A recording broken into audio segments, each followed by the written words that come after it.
The third time Major Thorne called Chief Warrant Officer Elena Vance, a glorified radio repairman, in front of the general's staff. She was looking at a hairline fracture in the plastic casing of his ruggedized tablet, and wondering if he knew that the moisture from his shouting was already beginning to seep into the motherboard. It was 0415 at Fort Cavazos, Texas, and the air inside the Tactical Operations Center, the TOC, tasted like ozone, recycled breath, and the burnt battery smell of overtaxed servers. Outside, the high desert was a vast, bruised purple, waiting for a sun that would eventually bring 100-degree heat. But inside, the temperature was a steady, shivering 64 degrees to keep the hardware from melting down. Elena stood perfectly still, her boots spaced exactly shoulder-width apart, her hands clasped behind her back in a way that felt less like a stance of submission, and more like a person holding herself back from fixing a machine that was screaming for maintenance. Thorne was a West Point graduate with a jawline that looked like it had been carved out of a granite quarry, and a voice that carried the unearned certainty of a man who had never been truly wrong about anything that mattered. He was currently pointing a rigid finger at the flickering monitors of the integrated tactical network. His face flushed a deep, angry crimson that clashed with the muted tans and greens of his ops. He wanted a scapegoat for the lag in the satellite uplink, and Elena, as the quietest person in the room and the only one who didn't jump when he barked, was the easiest target in the motor pool. The mission was a black start drill, a full-scale simulation of a total communications blackout triggered by a near-peer adversary. For the next 72 hours, the entire division was supposed to navigate, communicate, and fight without GPS, without civilian cellular networks, and without the comfort of unencrypted voice lines. It was a test of the Vance protocols, a new set of sophisticated, low probability of intercept waveforms designed to keep the American military talking when the rest of the world went dark. Elena's father had been an industrial mechanic in Youngstown, Ohio, a man who could listen to the rhythm of a conveyor belt and tell you which bearing was going to fail 3 weeks before it actually snapped. He had taught her that the world was just a series of interlocking systems, and if you listened closely enough, the systems would tell you their secrets. She had carried that philosophy from the Rust Belt to a windowless room in Maryland, where she'd spent 6 years as a civilian contractor for the NSA. And then, for reasons she never discussed over drinks, she had put the uniform back on and walked into the world of the warrant officer. She was the ghost in the machine, the person they called when the manuals didn't make sense. But to Silas Thorne, she was just a technical speed bump in his path to a lieutenant colonel's silver oak leaves.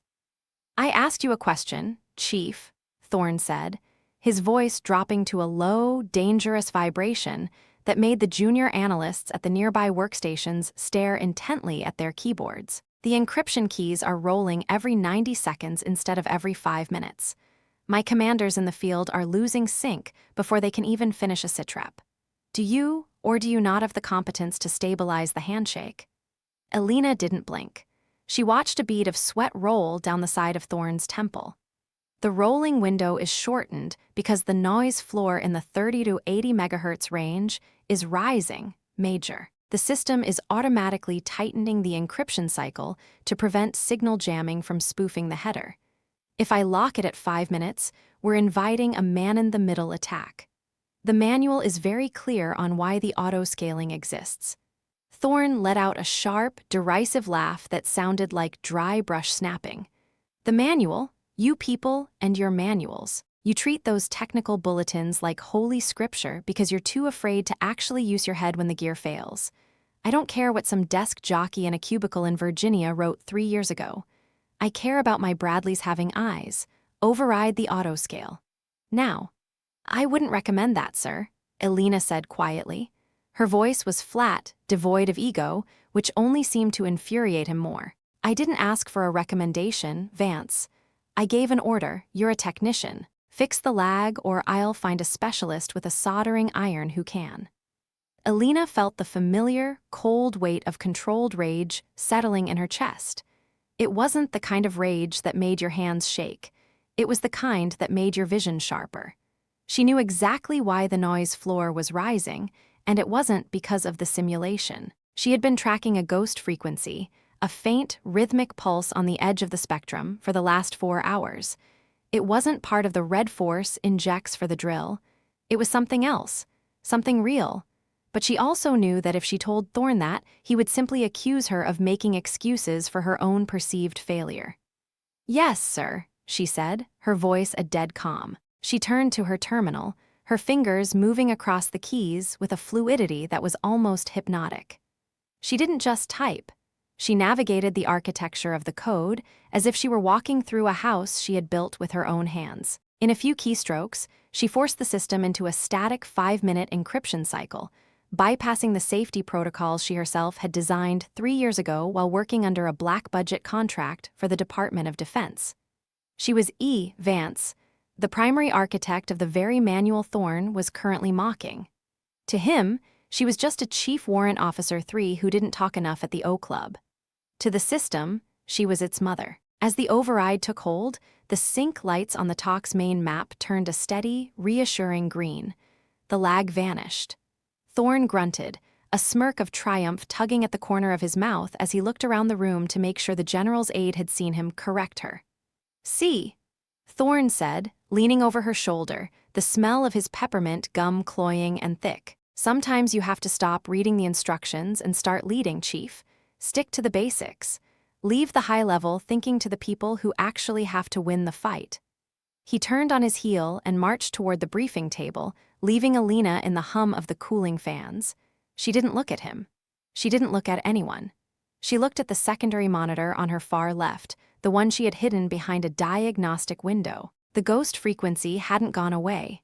Now that the encryption was static, the pulse was getting clearer. It was an interrogation signal. Someone out there in the dark Texas scrub was pinging the Army's newest, most secure network, and because she had just widened the door on Thorne's orders, that someone was about to get an invitation inside. Sergeant First Class Miller, a man with 20 years of signal experience and a face that looked like a crumpled topographical map of the Appalachian Mountains, drifted over to her station. He carried 2 mugs of coffee that smelled like scorched earth and desperation. He set one down near her mouse pad without a word. Miller was the only one who had seen her fix the crypto relay in the motor pool 2 weeks ago using nothing but a paperclip and a piece of gum wrapper. And he was the only one who noticed that Elena Vance never used the help function on any piece of software the Army issued. "He's a loud one," Miller muttered, his voice a low, gravelly rasp that didn't travel further than Elena's elbow. "Gives me a headache just listening to the frequency of his voice. Too much treble, not enough bass."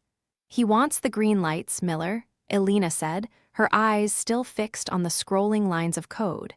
"He doesn't care if the lights are lying to him as long as they're green." Miller leaned in, squinting at the secondary monitor. He saw the rhythmic pulse she was tracking. He saw the way it was beginning to sync up with the static encryption window she'd just set. He wasn't a programmer, but he'd spent enough time in EW electronic warfare to know when a signal looked like a handshake and when it looked like a knife. "That ain't the 505th playing Opfer," Miller said, referring to the unit acting as the enemy for the drill. "They use the old Soviet bloc jamming simulators. They're loud and messy. This is surgical. This is a scalpel." "It's an automated harvester," Elena whispered. "It's looking for the heartbeat of the network. It's been sitting on the fence line since midnight, waiting for the encryption to stop dancing. And I just made it stand still." "You gonna tell him?" Elena looked over at Thorne. He was laughing now, gesturing at the map with a laser pointer, explaining his aggressive communications strategy to a colonel who looked bored out of his mind. "I tried," Elena said. "The major doesn't value technical input that contradicts his tactical intuition. He wants a drill. I'm going to give him a drill he'll never forget." She reached out and touched the screen, a small, rhythmic tapping of her fingernail against the glass. She was from Youngstown. When the mills closed, her father didn't go to the union meetings to complain. He went into the garage and started rebuilding engines for the people who still had cars, making them run better, faster, and quieter than the factory ever intended. Asterisk don't get loud, asterisk he'd told her when she was 10, watching him fix a broken alternator. Asterisk getting loud is for people who don't know how the gears turn. You just stay quiet and make sure you're the only one who knows where the kill switch is. Asterisk Elena Vance knew where the kill switch was. In fact, she had hidden 3 of them in the source code of the Vance protocols, safeguards against exactly this kind of institutional arrogance. The environment at Fort Cavazos was its own kind of adversary. The base covered nearly 215,000 acres of central Texas, a landscape of limestone ridges, thick cedar breaks, and open grasslands that swallowed radio waves and shattered line-of-sight communications. During a black start drill, the isolation was physical. No one was allowed to use their personal cell phones. The landlines were cut. The only link between the thousands of soldiers moving through the dust and the command center was the invisible thread of the RF spectrum, the very thread Elena was currently watching someone try to snip. The smell of the TOC shifted. It was subtle, but Elena caught it, the sharp, metallic scent of ozone increasing as the servers began to work harder. The ghost wasn't just watching anymore. It was beginning to flood the buffer. Miller, Elena said, her voice sharp but low. Go to the auxiliary comms trailer.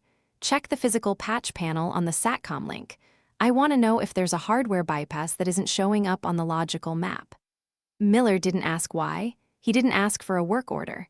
He just took a final swig of his terrible coffee and disappeared through the heavy canvas flaps of the TOC. Elena returned to her screen. She needed to know who was on the other end of that signal. If it was a sophisticated domestic actor, a private security firm hired to test them, or something much worse.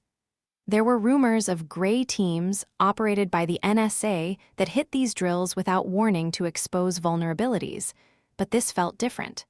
This felt like a theft in progress. She began to build a digital honeypot, a fake partition in the network that looked like a high-value database of troop movements. She made it look slightly vulnerable, like a door with a loose latch. If the signal took the bait, she could trace it back to the source. As she worked, the weight of her gear began to pull at her shoulders. She had been on shift for 14 hours, and the ballistic vest she was required to wear even inside the TOC felt like it was made of lead. But she didn't adjust it. She didn't move. She was in the zone of the machine, a state of mind where the distinction between her own nervous system and the copper and silicon of the network began to blur. Chief! Thorne's voice boomed across the room. He was walking back toward her, his face set in a theatrical frown. The 2nd Brigade just reported a ghost on their JBCP screens. Icons are appearing and disappearing. Is your fix holding, or am I going to have to report a software failure to the general? Elena didn't look up from her screen. Her fingers were flying now, a blur of motion. The fix is holding the encryption static as ordered, Major. The ghosting icons are a secondary effect of the signal environment. I'm isolating the cause now. Isolating it? I told you to stabilize it. If the 2nd Brigade can't see their own units on the map, we're going to have a blue-on-blue incident in the simulation. Fix the icons, Vance. That's an order. Elena finally stopped typing.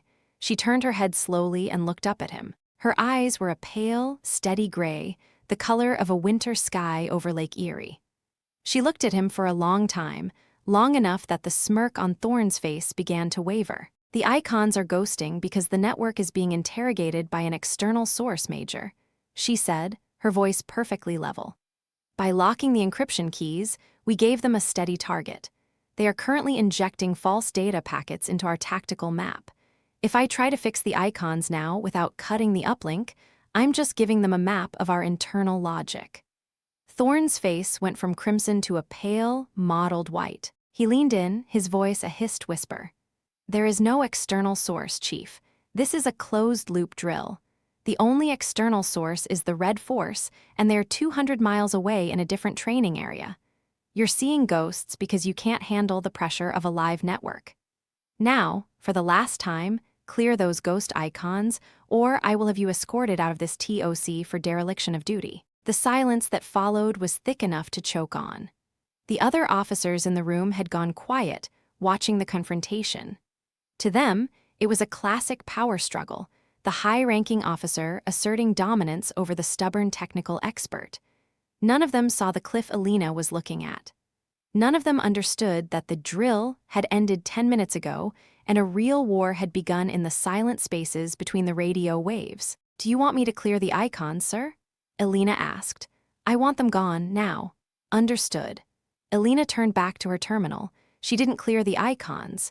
Instead, she executed a command that shifted the entire network into Protocol 7.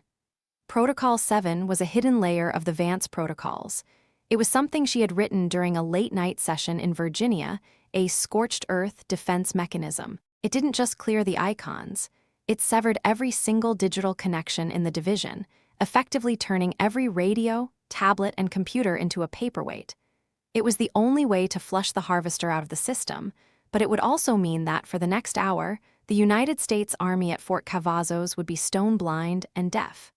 As she hit the enter key, the TOC erupted. Every screen in the room went black simultaneously. The hum of the servers spiked, then died into a terrifying silence. The giant tactical map on the main wall, the one showing the positions of 5,000 soldiers, flickered once and vanished. Thorne let out a sound that was half scream, half choke. "What did you do? Vance, what did you do?" "I cleared the icons, sir," Elena said, standing up and finally adjusting her vest. The weight didn't feel so heavy anymore. "The system is now in a hard reset cycle. It will be back online in 60 minutes. During that time, the external signal will have nothing to latch onto. We've just become invisible." You just killed the entire exercise."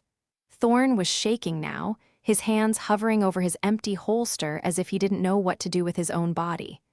"The general is on his way here. I'll have your rank for this. I'll have you in Leavenworth by Monday." "Sir," Elena said, her voice cutting through his panic like a cold wind, "you should probably look at the analog backups." She pointed to a small, old-fashioned thermal printer in the corner, one she had slaved to the raw signal intake before she killed the net. It was still spitting out paper. Thorne stumbled over to it, snatching the paper as it emerged. He stared at it, his eyes darting back and forth. "What is this? This is gibberish. It's just numbers." "It's not gibberish, Major," Elena said, walking over to stand beside him. She didn't need to look at the paper to know what was on it. "Those are the coordinates for the TOC, and those numbers below them, that's the frequency for the General's private encrypted satellite phone. The drill didn't send that. Someone else did. They weren't testing our radios, sir. They were using our radios to find us." The door to the TOC swung open and Miller stepped back in, his ox covered in the fine, white dust of the Texas plains. He looked at Elena, then at the black screens, then at the paper in Thorne's hand. "Chief," Miller said, his voice unusually steady. "I checked the aux trailer. There was a rogue transponder clipped to the primary dish. It wasn't Army issue. It was civilian grade, but it had a high-gain burst transmitter attached to it. Whoever put it, there is still within 5 miles of this position." Thorne looked from Miller to Elena, the realization finally beginning to dawn on him that he was standing in a room with two people who knew exactly what was happening while he was still trying to figure out why the lights had gone out. "Who?" Thorne managed to ask, his voice small and thin. "That's what we're going to find out," Elena said. She reached into her pocket and pulled out a small, handheld radio, an old and slash PRC 148 she had modified herself. It hadn't been affected by the reset because it wasn't on the network. It was a standalone, a relic of a simpler time. "Miller, get the Humvee. Major, you can stay here and explain to the general why the network is down, or you can come with us and see who's been listening to your briefings." For the first time in his career, Silas Thorne didn't have a manual to tell him what to do. He looked at the black screens, the silent room, and the quiet woman who seemed to be the only thing in the world that was still working. "I'm coming with you," he said. "Then keep your mouth shut and your weapon ready," Elena said, heading for the exit. "We're going off-book." The Texas night was silent as they stepped out of the TOC. The only sound was the distant, low rumble of a tank engine somewhere miles away, a reminder of the massive machine that was currently paralyzed because of a single line of code. Elena Vance led the way into the dark, her mind already calculating the distance to the signal's source, her fingers tracing the familiar contours of the radio in her hand. She had spent her whole life making sure the machines worked, but tonight she was going to show them what happened when the person who wrote the rules decided to break them. They reached the Humvee, the desert air sharp with the scent of sage and cooling engine block.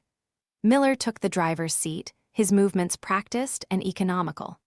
Thorne scrambled into the back, looking less like a major and more like a confused passenger. Elena took the commander's seat, her eyes scanning the horizon for the faint, unnatural glow of a laptop screen or the blink of a rogue transmitter. Heading 280, Elena said. There's a ridgeline 3 miles out. It's the only spot with a clear line of sight to the SATCOM array and the TOC. If they're smart, they're already packing up. And if they are not? Miller asked, throwing the vehicle into gear. Then they're about to find out that the radio repairman doesn't just fix things, Elena said. As the Humvee bounced over the rugged terrain, the silence in the vehicle was a physical presence. Thorne sat in the back, his eyes fixed on the back of Elena's head. He was a man who lived by the chain of command, by the neat boxes of an organizational chart, and he was currently witnessing the total collapse of his reality. He had spent the last 2 years dismissing Chief Warrant Officer Vance as a necessary but boring utility, like a piece of plumbing. Now, as she navigated the pitch-black desert using nothing but her memory of the topographical maps and the faint signal on her handheld, he realized he didn't know her at all. "Vance," Thorne said, his voice barely audible over the hum of the tires. "That protocol you used? Protocol 7. I've read the technical manuals for the ITN. I've studied the Vance protocols. I don't remember seeing anything about a hard reset command." Elena didn't turn around. She kept her eyes on the darkness ahead, watching for the silhouette of a vehicle that shouldn't be there. "It's in the classified appendix, Major," she said. "The one you said was too long to read during the pre-mission briefing." I glanced at the summary," Thorne stammered. "The summary is for the people who just want to know how to turn it on," Elena said. "The appendix is for the people who have to know how to kill it before it kills you.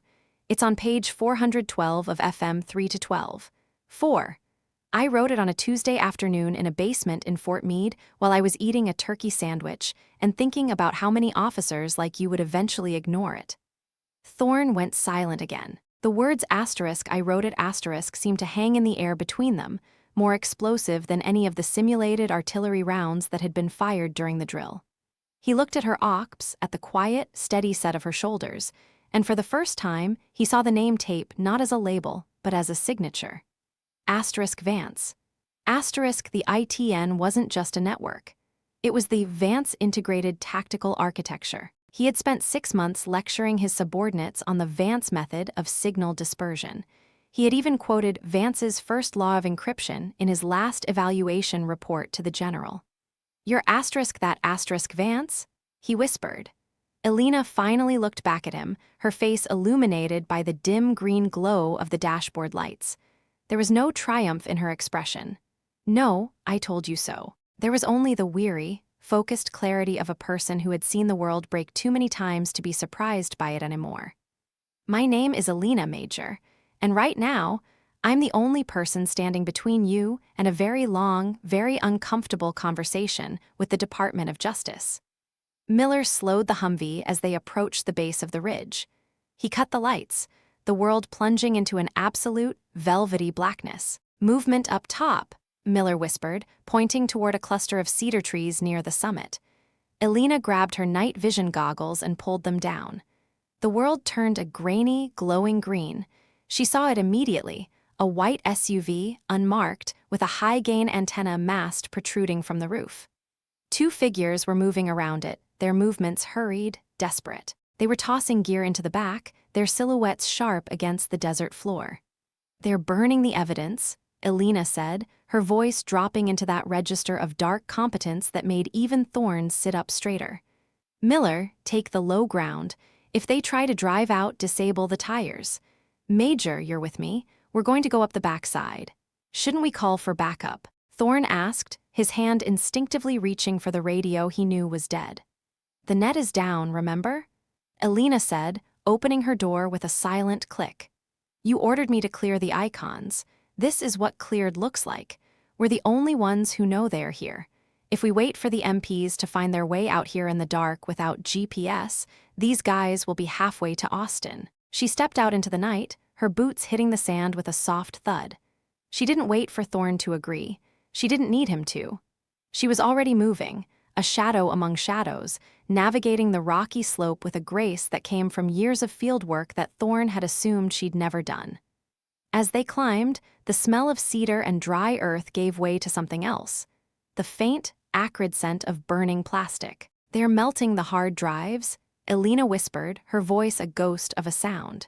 She reached the top of the ridge and flattened herself against a limestone outcrop. Thorne scrambled up beside her, his breathing heavy and ragged. He was out of his element, a man of the TOC forced into the dirt, and he looked terrified. Elena ignored him. She was watching the two men.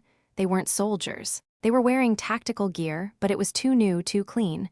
They moved like professionals, but there was a frantic edge to their actions. One of them was holding a tablet, his thumbs flying across the screen. "He's trying to bypass the lock," Elena muttered to herself. "He's trying to get the master key before the system reset finishes." "How do you know?" Thorne whispered. "Because it's exactly what I would do," she said. She stood up. She didn't draw her weapon. She didn't scream a challenge. She just walked out into the open, into the pool of light cast by the SUV's interior lamp. "It won't work," she said, her voice clear and resonant in the desert air. The two men spun around, one of them reaching for a sidearm. "I wouldn't," Elena said, her voice as cold as the Youngstown winter. "My driver has a MK-11 Mod 0 sniper rifle leveled at your fuel tank from 300 yards out. He's a very bored sergeant first class who hasn't had his second cup of coffee. He'd love an excuse to see if the muzzle flash is as bright as the manual says it is." The man with the gun froze. The other one, the one with the tablet, looked at her, his eyes narrowed. "Who are you?" he demanded. "This is a restricted training area. You're interfering with a private security audit." "A security audit doesn't include injecting false troop coordinates into a live division net during a black start drill," Elena said, stepping closer. "And it certainly doesn't include trying to harvest the encryption headers for the ITN. You're not auditors. You're collectors. And you're about 60 seconds away from a very bad night. You don't have any comms," the man with the tablet said, a smirk spreading across his face. "We saw the net go down. You're blind and deaf. You can't even call your own base." "I don't need to call the base," Elena said. She held up her handheld radio. "I wrote the code that killed the net. I'm the one who turned the lights out. Do you really think I didn't leave a backdoor for myself?" She pressed a button on the side of the radio. "Miller," she said. "Flash M." A split second later, a high-intensity spotlight from the Humvee at the bottom of the ridge erupted, bathing the SUV and the two men in a blinding, white glare.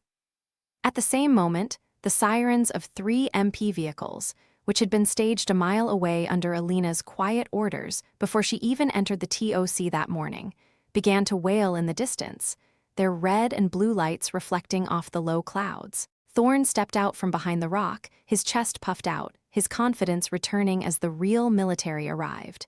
"You're under arrest," he shouted, his voice cracking slightly. "Federal property, espionage, you're going away for a long time." The men dropped their weapons and put their hands up, the fight draining out of them as the MP vehicles crested the ridge, dust billowing in their wake.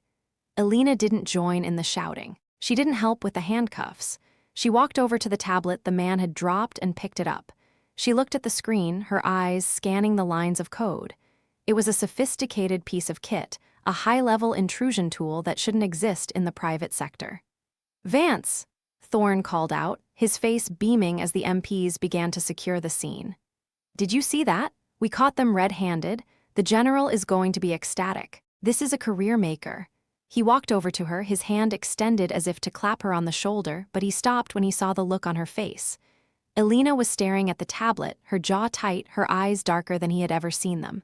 "What is it?" Thorne asked, his voice dropping. "What's wrong?" "This isn't a collection tool, Major," Elena said, her voice a low, terrifying whisper. "It's a transmitter. They weren't just taking data. They were sending it, and they weren't sending it to a satellite." She turned the tablet around so he could see the screen. It wasn't a map of Fort Cavazos. It was a map of the United States power grid, and there was a countdown timer in the corner, glowing a soft, ominous red.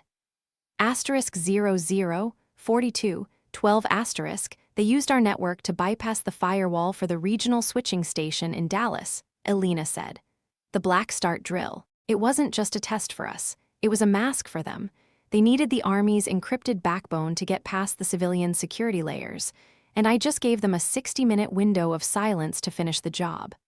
Thorne looked at the timer, then at the silent desert, then back at Elena. The triumph of the last 5 minutes evaporated, replaced by a cold, hollow dread. "Can you stop it?" he asked. Elena Vance looked at the tablet, then at the dark horizon where the lights of Dallas were just a faint, distant glow. She thought about her father's garage, about the way he'd taught her that every system had a heartbeat, and every heartbeat could be stopped if you knew where to squeeze. "The net is down," she said, her voice calm, her hands steady as she began to type. "The general is confused, the MPs are busy, and the only person in the world who knows how to talk to that switching station is a glorified radio repairman from Youngstown, Ohio." She looked at Thorne, and for the first time, he saw the true cost of what she carried. It wasn't just the knowledge, it was the responsibility. "I'm going to need your satellite phone, Major," she said. "The one you're not supposed to have in the TOC, the one you keep in your left cargo pocket." Thorne didn't even hesitate. He reached into his pocket and handed her the phone. "Fix it, Vance," he said, and for once it wasn't an order. It was a plea. Elena took the phone and sat down on the bumper of the SUV, the red light of the countdown reflecting in her eyes. The wind picked up, whistling through the cedar trees, carrying the scent of a storm that was still hours away. She had 42 minutes to save a city she had never lived in, using a network she had just broken, while the world around her thought the drill was over. She began to type, her fingers a blur of dark competence, a woman alone in the dark holding the line. "Miller," she called out without looking up. "Yeah, Chief." Miller's voice came from the shadows. "Get me that coffee, the bad stuff. I'm going to be here a while." As the MPs led the prisoners away and Thorne stood guard over a reality he no longer understood, Elena Vance entered the code. She wasn't following a manual. She was writing a new one. And this time, she was making sure the ending was exactly what she wanted it to be. But as the first line of code bypassed the Dallas firewall, a new message appeared on the tablet screen. A single line of text that made Elena's heart skip a beat. "Hello, Elena. We've been waiting for you to connect." She stared at the words, the cold realization washing over her. This wasn't a theft. It wasn't a hack. It was an invitation. And the countdown wasn't for a blackout, it was for a conversation. Elena looked up at the stars, the vast, silent Texas sky suddenly feeling very small. She realized then that the threat wasn't outside the fence. It was already inside, and she was the only one who had the key to the door they were about to walk through. "Major," she said, her voice a whisper that the wind almost carried away. "Yeah, tell the general we're not going home tomorrow." "Why not?" Elena looked back at the screen, at the words that shouldn't be there, at the ghost that had finally found its voice. "Because the drill just became a war," she said, "and I think I'm the one who started it." The text on the ruggedized screen didn't flicker or fade. It sat there with the cold, immovable weight of a tombstone. "Hello, Elena. We've been waiting for you to connect." The words were rendered in a clean, sans serif font that felt clinical, a sharp contrast to the jagged limestone and the grit of the Texas desert. Elena felt a drop of sweat break from her hairline and track a slow, itching path down the side of her neck, but she didn't reach up to brush it away. Her hands were still on the tablet, her fingertips sensing the faint, high-frequency vibration of the processor working at maximum capacity. This wasn't just a message. It was a handshake. A confirmation that by reaching out to touch the ghost in the machine, she had invited it to touch her back. Major Thorne was breathing hard beside her, the sound of his exertion loud and clumsy in the sudden silence of the ridge. He hadn't seen the screen yet. He was busy watching the MPs descend on the two men, his face twisted into a mask of righteous indignation that was already hardening into the expression he would wear for his next promotion board. He looked like a man who believed he had just won a war, unaware that he was merely standing in the debris of the first casualty. "Vance, get that hardware secured," Thorne ordered, his voice regaining its rhythmic, barking authority. "I want a full forensic image before we turn it over to the G2. We're going to squeeze these two until they tell us who signed their paychecks." Elena didn't move. She watched the countdown timer in the lower right corner.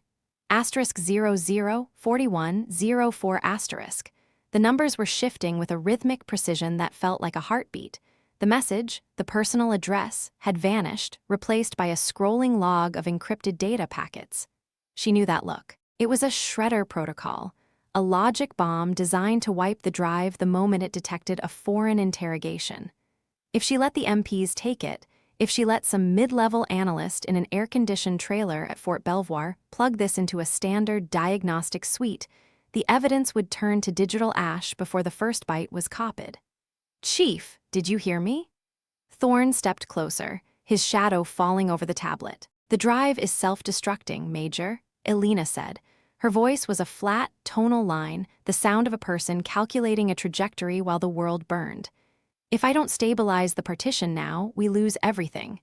The map, the switching station coordinates, the source code, all of it." Thorne squinted at the screen, his brow furrowing as he tried to decipher the cascading lines of hexadecimal. "Then stabilize it. That's what you do, isn't it? You're the architect." "I can't do it here," Elena said. She looked up, her gray eyes catching the blue light of the screen, making them look like polished steel. "I need the high-bandwidth backbone at the TOC, and I need a dedicated server bypass. I have to trick the tablet into thinking it's still connected to its home node while I peel back the encryption layers." "We're going back to the TOC anyway," Thorne said, gesturing toward the Humvee where Miller was waiting. "Load it up. MPs will transport the suspects. We're going to be the ones who deliver the prize." Elena stood up, the weight of her plate carrier feeling like a physical manifestation of the secrets she was now carrying. She tucked the tablet under her arm, the heat of the device radiating through her ops. She didn't tell Thorne about the message. She didn't tell him that someone somewhere had been waiting for her asterisk specifically. To tell him would be to invite a level of scrutiny that would ground her, strip her of her access, and turn her into a person of interest. In the Army's eyes, there were no coincidences. If the enemy knew her name, the Army would assume she had given it to them. They scrambled down the ridge, the loose scree clattering under their boots. Miller was standing by the driver's side door of the Humvee, his face shadowed by the brim of his patrol cap. He didn't say a word as they approached, but he watched Elena's hands. He saw the way she was holding the tablet, not like a piece of evidence, but like a live grenade. "We good, Chief?" Miller asked as she reached the vehicle.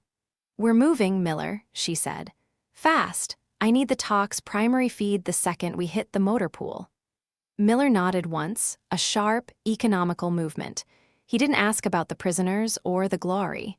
He climbed into the driver's seat and had the engine roaring before Thorne had even buckled his seatbelt in the back. The drive back to the main cantonment was a blur of dust and the jarring impact of the suspension hitting ruts in the dark. The Texas night felt different now, larger, more predatory. The silence of the base, still gripped by the Protocol 7 reset, was eerie. Thousands of soldiers were sitting in the dark, their high-tech toys rendered useless by Elena's hand, waiting for a signal that wasn't coming. "Look at them," Thorne muttered, looking out the window at a line of Bradley fighting vehicles parked in a silent row, their crews standing around in confused clusters. A multi-billion-dollar fighting force paralyzed because one warrant officer decided to pull the plug. "You realize the paperwork on this is going to be 10 inches thick, Vance. You better hope that tablet has something better than a countdown to a blackout on it." "The paperwork isn't the problem, Major," Elena said, her eyes fixed on the tablet screen. "The problem is the clock. Asterisk 003412. Asterisk the institutional failure began the moment they crossed the threshold of the TOC. The air was thick with the smell of unwashed bodies and the sharp, metallic tang of the emergency generators that had kicked in to keep the cooling fans spinning. General Whitaker was there, standing in the center of the room like a statue of a forgotten era. He was a man who had made his bones in the Fulda Gap, a Cold War warrior who understood tanks and terrain but viewed the electromagnetic spectrum as a necessary evil, like weather or supply lines. "Major Thorne," Whitaker boomed, his voice echoing off the darkened monitors. "Report. My staff tells me you've apprehended 2 civilians on the North Ridge. They also tell me my entire division is currently communicating via runner and hand signals. Explain to me why I shouldn't be stripping your rank right now." Thorne stepped forward, his chest out, the light of the emergency lamps casting long, dramatic shadows across his face. "Sir, we've intercepted a high-level espionage operation. Chief Vance identified an external intrusion into the ITN. These individuals were using our network to bridge into the civilian power grid. I made the tactical decision to pursue the suspects and secure the hardware. The network shutdown was a necessary defensive measure to prevent the exfiltration of classified encryption keys." Elena watched from the periphery. It was a masterclass in the quiet lie. Thorne was reframing the events to make himself the protagonist, turning her desperate Protocol 7 into a calculated tactical choice he had overseen. Whitaker turned his gaze to Elena. "Chief Vance, the woman who wrote the book, is what the Major saying true? Is the threat contained?" Elena felt the weight of the tablet in her hand. She felt Miller's presence behind her, a steady, silent anchor in a room full of shifting winds. She could tell the truth, that Thorne had nearly compromised the entire network through his own arrogance, and that the threat was far from contained. But she knew how the system worked. If she humiliated Thorne in front of the general, the gears of the institution would grind to a halt. Investigations would be launched. Legal would get involved. The tablet would be seized as evidence in a formal inquiry, and the clock would keep ticking. "The physical threat is in custody, sir," Elena said, her voice steady. "But the digital payload is still active. The hardware is rigged to wipe itself. I need immediate authorization to use the Black Cell server to deconstruct the drive. If we don't act in the next 30 minutes, we lose the map of the intrusion." Whitaker frowned, the deep lines of his face catching the shadows. "The Black Cell? That's for Tier 1 testing only, Vance. I don't have the authority to greenlight that without a directive from Cyber Command." "Sir, by the time Cyber Command picks up the phone, Dallas is going to be in the dark," Elena said. She took a step forward, crossing the invisible line that separated a technician from a commander. "This isn't a drill anymore. This is a live fire event in the spectrum. The system is failing because it's designed to wait for permission. I'm asking you to give me the tools to fix it before the permission doesn't matter." A silence settled over the TOC. The junior officers and analysts watched, their eyes wide. They were seeing a chief warrant officer challenge a 2-star general in the middle of a darkened command post. It was the kind of moment that became legend in the NCO mess, or the kind that ended a career in a heartbeat. Whitaker looked at Thorne, then back at Elena. He was weighing the optics of the situation. A successful capture was a win. A blackout in Dallas was a catastrophe, but a breach of protocol, that was a stain on his record. "General," a new voice spoke up. It was a man in a crisp, charcoal gray suit who had been standing in the shadows behind the general's aide. He looked like he belonged in a boardroom in Northern Virginia, not a tactical tent in Central Texas. He stepped into the light, his movements smooth and practiced. "I'm Arthur Sterling, with Vanguard Systems," the man said. "We're the primary contractors for the ITN's security layer. General, with all due respect to the chief's expertise, our protocols require that all captured hardware be turned over to our team for forensic analysis. We have the proprietary tools to handle self-destructing drives. We can be up and running in the auxiliary trailer in 10 minutes. Elena felt a cold spike of dread in her gut. Vanguard Systems, the company that had refined her original code into the version the Army currently used. The company that had added the user-friendly features Thorne loved and the backdoors she suspected. "Chief Vance can assist us, of course," Sterling added, his smile not reaching his eyes. "But the hardware stays with us." "That sounds like a sensible compromise," Whitaker said, relief clear in his voice. He had found a way to follow the rules and still get the job done.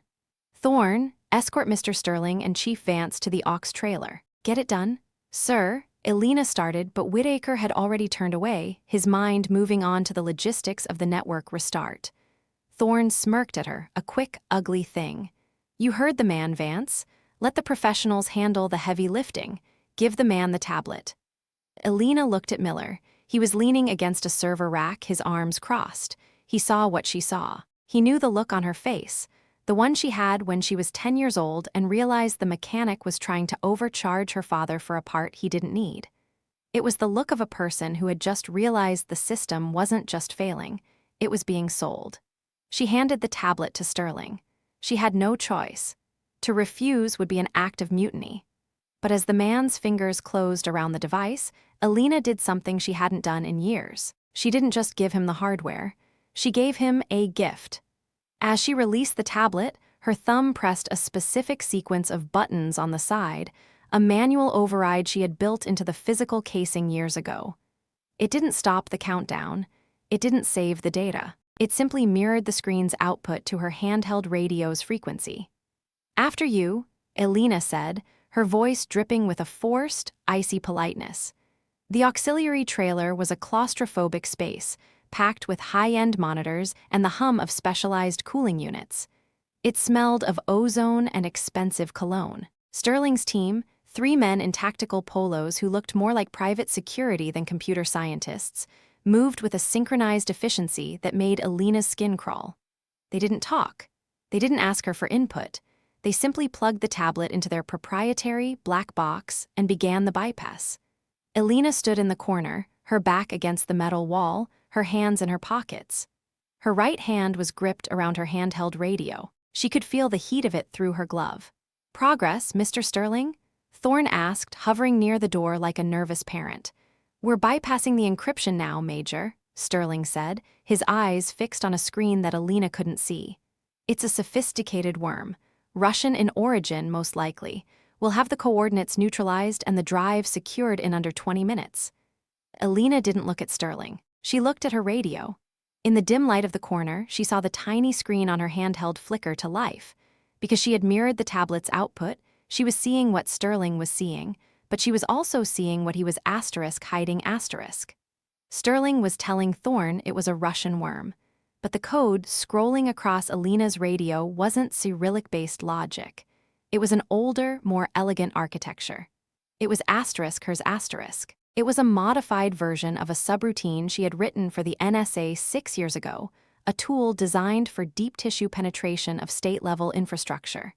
And Sterling wasn't neutralizing it. He was routing it.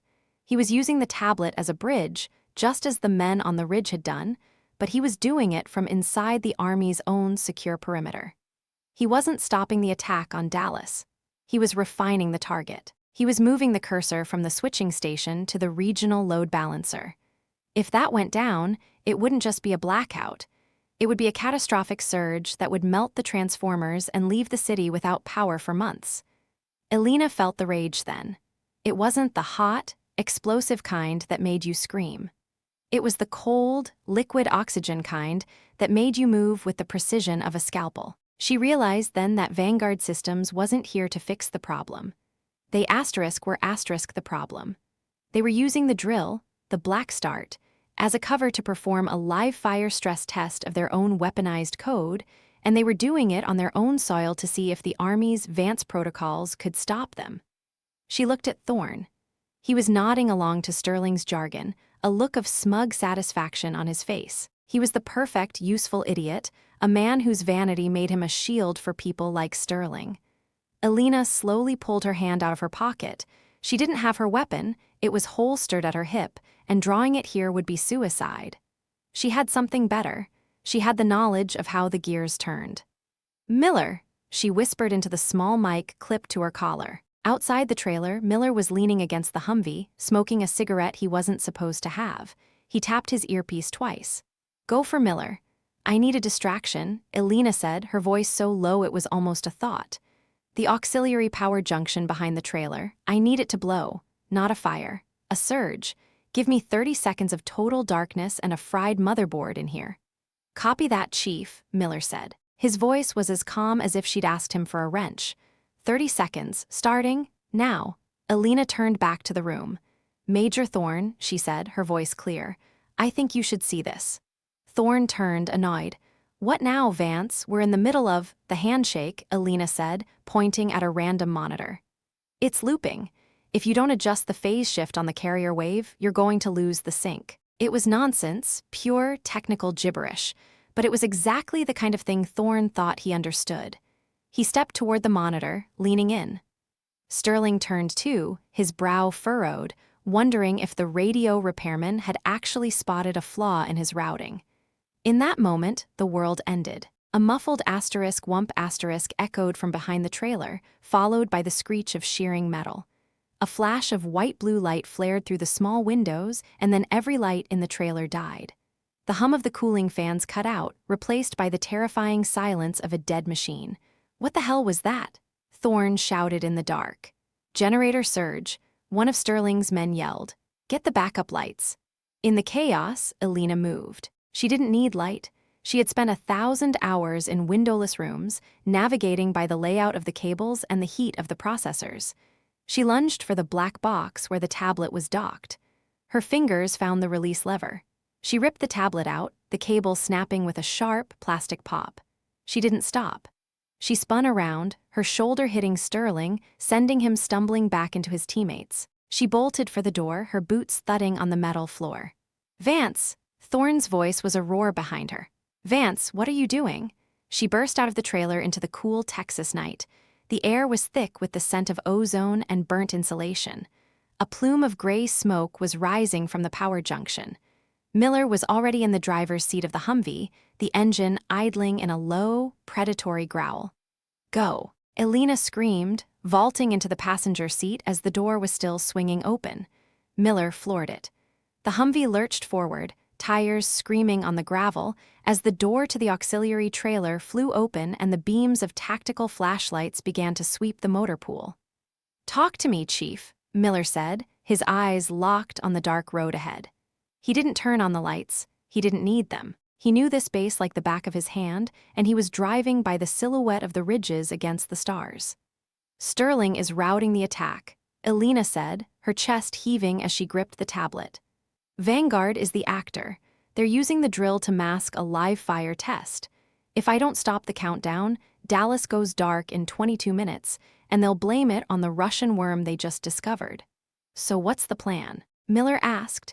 "We can't go to the general. Thorne's going to have every MP on base looking for us in 5 minutes. We're officially AWOL and in possession of stolen government property." "We're not AWOL," Elena said, her voice hardening. "We're on mission. The mission is to protect the grid. The institution just hasn't realized it yet." She looked at the tablet. *002144. Miller, where's the old Mars station? The one they decommissioned back in the 90s? Miller glanced at her, a grin spreading across his weathered face. "The military auxiliary radio system? It's out by the old bombing range, probably full of rattlesnakes and rust. Why?" "Because it has a direct, analog line of sight to the microwave relay towers," Elena said. "And more importantly, it isn't connected to the ITN. It's an island. If I can get to the transmitter, I can send a kill code to the Dallas switching station that Vanguard can't intercept, because they don't have an antenna tuned to a 30-year-old frequency." "It's 5 miles across open scrub," Miller said, his voice dropping into a professional cadence. "Thorne's going to have the birds in the air soon. If they catch us in a Humvee, it's over." "Then we don't take the Humvee the whole way," Elena said. Behind them, the base was beginning to wake up. Red and blue lights were flickering in the distance. A siren began to wail, a long, mournful sound that signaled a base-wide security breach. The Black Start drill had just turned into a real-world manhunt. They hit the perimeter fence of the motor pool, Miller smashing through the chain link without slowing down. They bounced over a drainage ditch and into the tall grass of the training area. The Humvee groaned, the suspension screaming in protest, but Miller held the wheel steady, his dark competence on full display. "You remember that time in Kandahar?" Miller asked suddenly, his voice low and steady despite the jarring ride.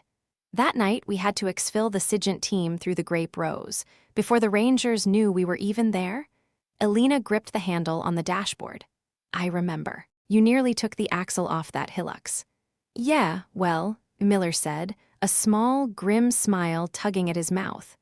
"You told me that night that if you ever asked me to drive into a hole, I should just ask how deep. You didn't ask that tonight, Chief. You just told me to go." "I knew you wouldn't ask, Miller," she said. "I didn't," he said, "because I saw your face when you handed that tablet over. You looked like my mother did right before she slapped a man for lying to her in church. I figured whatever was coming next was going to be the truth. Elena looked at him, the man who had stayed when everyone else had walked away, the man who saw her clearly when the rest of the world saw a technician. It was a relationship earned in the dust and the silence of a dozen different battlefields, and right now it was the only thing she had left. "Thanks, Miller," she said. "Don't thank me yet," he said, nodding toward the rearview mirror. "We've got company." 2 sets of high-intensity headlights appeared on the horizon behind them. They were moving fast, bouncing over the terrain with a speed that suggested they weren't standard Army vehicles. "Vanguard," Elena hissed. "They have their own security detail. They aren't waiting for the MPs." "Hold on," Miller said. He veered sharply to the left, heading for a dense stand of cedar trees. The brush scraped against the sides of the Humvee like claws. He drove deeper into the thicket, the branches snapping, until the vehicle was wedged between 2 massive trunks. He cut the engine. "Out," Miller whispered. "We do the rest on foot. They'll see the thermal signature of the engine, but it'll take them 10 minutes to realize we aren't in it." Elena grabbed her pack and the tablet. She followed Miller into the dark, the cedar needles crunching under her boots. The Texas night was cold now, the wind biting through her sleeves. They moved with the silent, practiced rhythm of a scout team, Miller leading the way, his hand on his holstered sidearm, Elena right behind him, the tablet tucked against her chest like a heart. They ran for 3 miles. Not a sprint, but a steady, soul-crushing lope that made Elena's lungs burn and her legs feel like lead. She didn't complain. She didn't slow down. Every time she felt like her heart was going to burst, she looked at the countdown. *0012:05. The Mars station appeared on the horizon like a ghost. It was a small, concrete bunker topped with a rusted lattice tower that reached up toward the stars. The fence was long gone, and the door was hanging off one hinge, but to Elena, it looked like a cathedral. They reached the door and slipped inside. The air was thick with the smell of dust, bat guano, and ancient grease. Miller took a position by the door, his weapon drawn, his eyes scanning the dark scrub they had just crossed. Elena didn't wait. She found the equipment racks in the back. They were covered in layers of grime, but the heavy, steel casings were intact. These were machines built to survive a nuclear blast, simple and rugged. She found the power box and yanked the lever. Nothing happened. "Miller, I need power," she shouted. "I'm on it." Miller disappeared around the side of the bunker. A few seconds later, the rhythmic, coughing sound of an old diesel generator roared to life. It sputtered, choked on 30 years of dust, and then settled into a steady, vibrating hum. Inside the bunker, the lights, pale, flickering fluorescent tubes, blinked on. The equipment racks began to moan as the capacitors filled with life. Elena sat down at the console. Her fingers were shaking just a little. She wiped the dust off the primary transmitter's faceplate. It was an old-school RF rig, all dials and vacuum tubes. She didn't have a keyboard. She didn't have a mouse. She opened the tablet and looked at the code. She needed to translate the digital kill command into a series of analog pulses, a Morse code-style override that the Dallas switching station would recognize as a hard reset from its legacy backup system. *000830. *Chief. Miller's voice came from the door, sharp and urgent. "They're here, 3 subs. They're dismounting at the base of the hill." "Keep them off me, Miller," Elena shouted, her fingers flying across the dials of the transmitter. "I need 5 minutes." "You've got 3, Miller said. He stepped out into the night. The first shot rang out a moment later, the sharp, distinctive crack of Miller's sidearm. It was answered by a flurry of automatic fire that chewed into the concrete walls of the bunker. Elena didn't flinch. She was in the zone now. The world narrowed down to the frequency dial and the scrolling code on the tablet. She was the bridge. She was the one who had to turn the future into the past. *30 megahertz, 32, 34, she found the carrier wave. She could hear the static in her headset, a low, rushing sound like the ocean. Somewhere in that noise was the heartbeat of the city. *000512. Outside, the gunfire was constant now. She heard Miller shout, a sound of pain or effort, she couldn't tell. A window shattered above her, glass raining down on her shoulders. She didn't look up. "Come on," she whispered, her thumb pressing the transmit key. "Talk to me." The tablet's screen flickered. The "Hello, Elena" message returned, but this time it was different. Asterisk, are you really going to kill the world to save a city, Elena? Asterisk, she froze. The words weren't coming from the tablet's drive. They were coming from the transmitter. Someone was talking to her asterisk through the analog rig asterisk. Who is this? She whispered into the dusty microphone. Asterisk, you know who we are. We are the ones who saw what you built and recognized the genius in the ruins. Vanguard is just a tool. The grid is just a stage. Join US and we can show you the system without the failures. No generals, no thorns, just the logic. Asterisk, Elena looked at the countdown. Asterisk 000345. Asterisk, she thought about the general's face in the TOC. She thought about Thorne's smirk. She thought about the years she had spent fixing machines for men who didn't know her name. The voice was offering her the one thing she had always wanted, to be seen, to be valued for the mind she possessed, not the rank she wore. The system has failures because people are in it, Elena said, her voice echoing in the empty bunker. And people are worth the failure.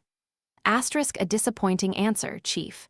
Asterisk, the transmitter began to whine, a high-pitched squeal that suggested a remote override was trying to fry the tubes. Miller, she screamed, no answer. The gunfire had stopped.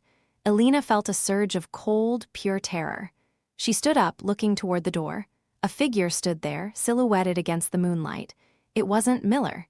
It was Arthur Sterling. He held a suppressed pistol in his hand, his face calm, his suit still impeccably pressed despite the chaos. He looked at the bunker, his gaze landing on the old equipment with a look of genuine curiosity. "A Mars station," Sterling said, his voice smooth. "Clever, Elena, truly. If we weren't on such a tight schedule, I'd love to sit down and discuss how you managed to mirror the tablet while I was standing right in front of you." "Where's Miller?" Elena asked, her voice a low, dangerous vibration. "The sergeant, he's a resilient man. He's currently unconscious at the bottom of the hill. My men are securing him. He'll be a useful bargaining chip when we explain to the general how the two of you went rogue and attempted to sabotage the grid." Sterling stepped into the room, the barrel of the pistol pointed at her chest. "Now, step away from the transmitter. The countdown is at 2 minutes. Let the test finish. In the morning, you'll be a fugitive, and Vanguard will be the heroes who restored the power after the unfortunate cyber attack by a disgruntled warrant officer." Elena looked at the transmitter. The light on the final stage was blinking red. She was one keystroke away. "You think the general will believe you?" she asked. "The general believes in results, Elena, and he believes in the people who give them to him. You gave him a broken network. I'm going to give him a solution." Sterling smiled, a thin paper cut of a smile. "It's over. You lost the moment you decided to be loyal to a system that doesn't want you." Elena looked at him.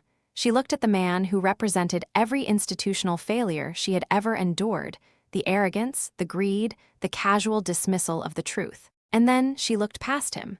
In the shadows of the doorway, a shape moved. A hand, a large, calloused hand covered in dust and blood, reached out from the darkness. Miller didn't make a sound. He didn't shout a warning. He moved with the silent, predatory grace of a man who had spent 20 years learning how to kill in the dark. He wrapped one arm around Sterling's throat and the other around his gun hand. The pistol discharged once, the suppressed thud echoing in the room, the bullet hitting the concrete floor. Sterling gasped, his eyes bulging as Miller squeezed, his face a mask of primal, silent fury. "Finish it, Chief," Miller roared, the effort straining every muscle in his neck. Elena turned to the console. Asterisk 000110. Asterisk, she didn't use the keyboard. She didn't use the dials.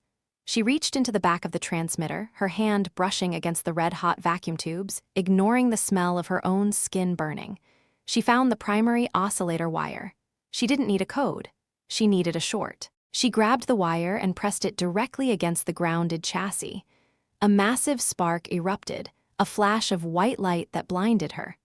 A surge of electricity slammed into her arm, throwing her backward across the room. Her vision went black, her heart skipping a beat as the current raced through her chest. She hit the floor hard, the air driven from her lungs. For a long time, there was only the sound of the wind and the dying hum of the generator.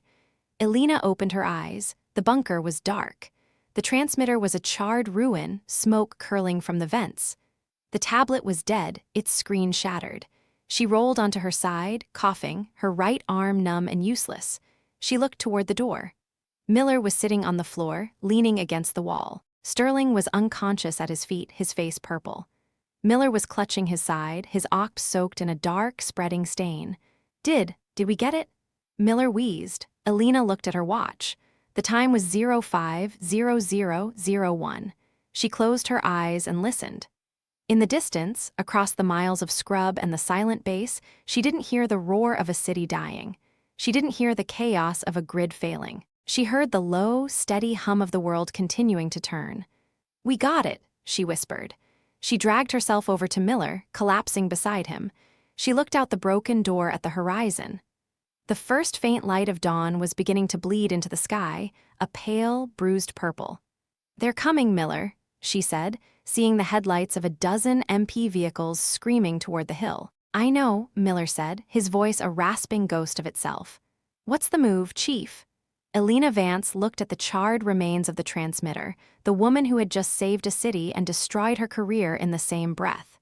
She felt the weight of the institution falling toward her, the reports, the court-martials, the lies that were about to be written.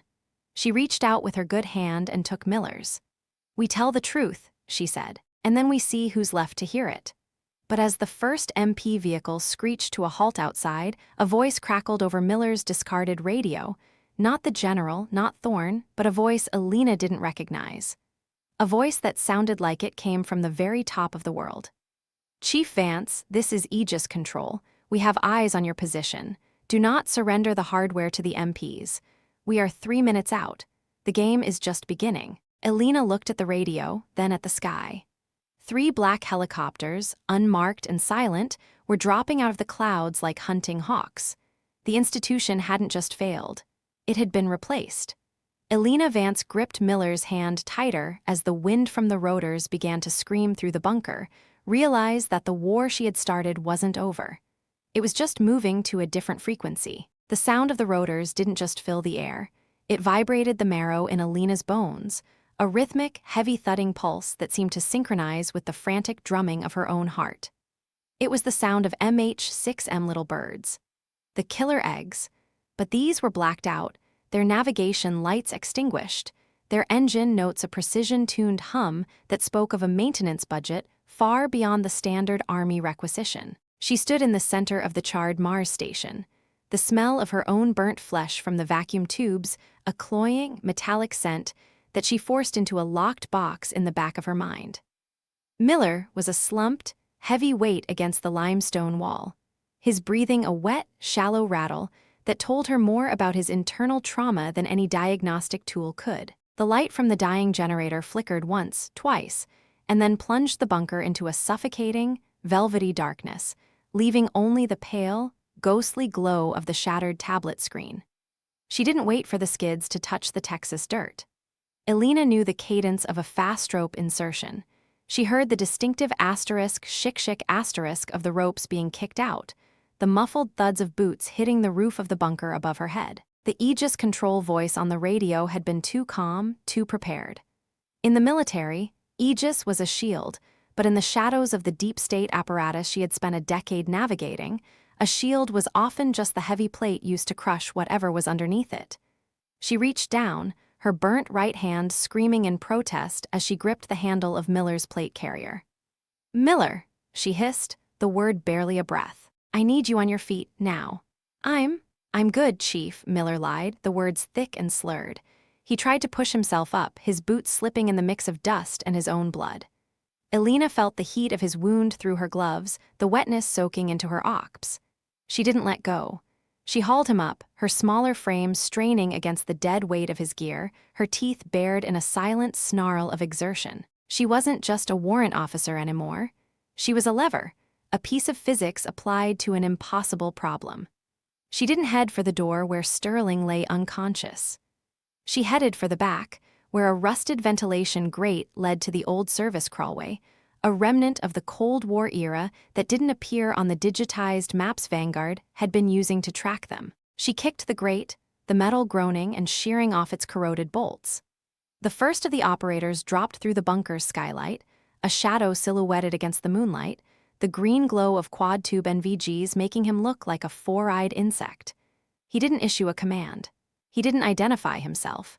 He raised a suppressed MCX spear and fired a 3-round burst into the space where Elena had been standing 3 seconds earlier. The rounds chewed into the old radio racks, sparks dancing in the dark. Elena shoved Miller into the crawlway first, her hands slick with his blood. She followed, her scorched arms scraping against the jagged metal of the frame, a white-hot spike of agony lancing through her shoulder. She didn't cry out. She didn't have the breath for it. She pulled the grate back into place just as a flashbang detonated in the main room, the overpressure slamming into the crawlway and ringing her ears like a hammer on an anvil. They crawled through the darkness, the space smelling of ancient dust and the sharp, oily scent of rodent droppings. Miller was groaning, a low, guttural sound he couldn't suppress. Elena felt the vibration of the operator's boots on the concrete floor above them. They were moving with a surgical, terrifying efficiency, clearing the bunker in 5-meter increments. She knew their SOP. They would find the crawlway in less than 60 seconds. "Keep moving," she whispered, her hand finding the back of Miller's belt, pushing him forward through the narrow, lightless tunnel. The crawlway emptied into a drainage culvert 50 yards down the ridge. They spilled out into the Texas night, the air suddenly cold and smelling of wild sage and damp limestone. The moon was a sliver of bone in the sky, casting long, jagged shadows across the mesquite-choked ravine. Elena looked back. 2 of the little birds were hovering over the Mars station, their fleur balls swiveling, scanning the terrain for the heat signatures of 2 human beings. She looked at her hand. The skin across her palm was a weeping, blackened mess, the nerves fried but the muscles still twitching with a residual electrical charge. She didn't have a medkit. She didn't have a weapon. She had a wounded staff sergeant and a shattered tablet that contained the only proof that Vanguard Systems had tried to melt the Dallas grid. "Elena," Miller rasped, his back against a cedar tree. He was clutching his side, his face a pale mask in the moonlight. "Leave the tablet. Leave me, you can. You can ghost them in the scrub, you know you can." "Shut up, Miller," she said, her voice a flat, iron filing. She was already stripping the wires from her handheld radio, her fingers moving with a dark, frantic competence. She wasn't thinking about the pain. She was thinking about the architecture of the base's sensor perimeter. She knew that 300 yards to the east, there was a seismic sensor array buried in the limestone, part of the old bombing range's impact scoring system. If she could reach the junction box, she could feed the radio's battery into the line, creating a false positive stampede of signals that would look like 20 men running in the opposite direction. "I'm not leaving the mission," she said, her gray eyes locking onto his. "And you're the mission." She hoisted him up again, her body a column of pure, stubborn will. They moved through the ravine, the mesquite thorns tearing at their uniforms, the limestone rocks shifting under their boots with a sound that felt like a gunshot in the silence. Every time a helicopter banked, the sweep of its searchlight missed them by inches, the beam cutting through the brush like a physical blade. The cost was mounting. Her knees were beginning to shake, the adrenaline that had sustained her through the bunker fight now ebbing, replaced by a cold, hollow exhaustion. She felt the weight of every year she had spent in the army, every hour spent in a windowless vault, every time she had stayed silent while men like Thorne took credit for her work. It all pressed down on her, a physical load that threatened to snap her spine. They reached the junction box. It was a weather-beaten steel cube bolted to a concrete pad. Elena knelt before it, her good hand working the latch. She didn't have a screwdriver. She used the edge of a spent shell casing she found in her pocket, the brass digging into her thumb as she forced the screw to turn. She heard the snap of a branch 20 feet behind them. She didn't turn. She didn't freeze. She kept working. "Stay down," she whispered to Miller. A voice came out of the dark, low and conversational. "You're a hard woman to find, Chief Vance, even with a satellite over our heads." Elena finished the connection, the radio battery sparking as she jammed it into the seismic sensor's terminal. She stood up slowly, her hands raised, but her right hand stayed curled, shielding the fact that she was still holding the terminal wire. A man stepped out of the shadows. He wasn't wearing a uniform. He was wearing a gray tactical softshell and a pair of jeans, a suppressive-equipped Glock held loosely at his side. He was older, his hair a close-cropped silver, his face etched with the kind of lines that only come from a lifetime of making choices that don't allow for sleep. Aegis? Elena asked, her voice a dry rasp. Aegis is a word for people who need a name for the wind, the man said. He looked at Miller, then back at Elena. I'm not Vanguard. Sterling was an ambitious idiot who thought he could use a national crisis to validate his stock options. We're interested in something more durable. The code, Elena said. The mind that wrote it, the man corrected.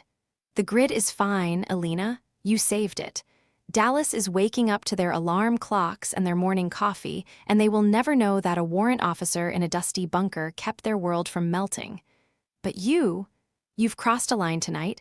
You've seen how the gears turn. You've seen that the institution you serve is just a shell for interests that don't care about your rank or your loyalty. He took a step forward. We can make this very simple. You come with us. We get your friend to a surgical suite that doesn't exist on any map. We give you a lab, a budget, and a mission that actually matters, or you can wait for the MPs. Major Thorne is already writing the report. You're the rogue element. You're the one who sabotaged the network. You're the one who shot a civilian contractor.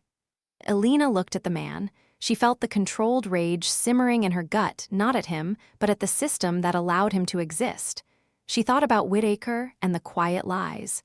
She thought about the way the army would grind her into dust to protect its own reputation. You're making a mistake, she said. The man smiled. Which one? You think I'm loyal to the institution, Elena said. She looked at her burnt hand, the skin charred and peeling. I'm not. I'm loyal to the people who are actually in the room, and I'm loyal to the truth. She didn't wait for his response.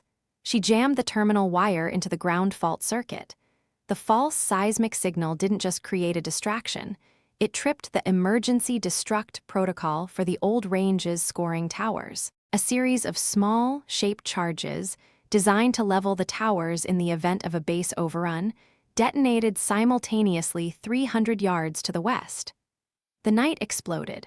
A series of bright, orange flashes lit up the horizon, followed by the rolling thunder of the collapses. The little birds immediately banked toward the explosions, their sensors blinded by the heat signatures, their pilots assuming a secondary attack was underway. In the confusion, Elena didn't run. She lunged. She wasn't a combat specialist, but she was a person who understood leverage and kinetic energy. She slammed her shoulder into the man's chest, the weight of her plate carrier acting like a battering ram. He fired, the suppressed round whistling past her ear, but he was off balance. She grabbed his wrist, her burnt hand gripping him with a strength born of pure, agonizing desperation. She twisted, hearing the satisfying asterisk pop asterisk of his radius snapping, and the Glock fell into the tall grass. She didn't kill him. She didn't have time. She grabbed the gun and shoved it into her waistband, then turned back to Miller. Move, she yelled over the roar of the helicopters. They scrambled down the far side of the ridge, sliding through the scree and the dirt. Elena's vision was blurring, the world spinning in a dizzying kaleidoscope of gray and black. Her hand was a throbbing, white-hot weight at the end of her arm. Every step was a battle against the darkness, encroaching on the edges of her mind. They found a dry creek bed, a deep, narrow scar in the earth that offered a sliver of cover. Elena collapsed into the dirt, her back against the cool, damp clay of the bank. She pulled Miller into the shadow beside her. Elena, Miller whispered. He was fading. His eyes were fluttering, his skin clammy and gray. Stay with me, Miller, she said. She reached into her pocket and pulled out a roll of electrical tape and a discarded piece of a plastic water bottle she'd picked up in the ravine. She wasn't a medic, but she had seen 1,000 field-expedient repairs on the equipment she loved.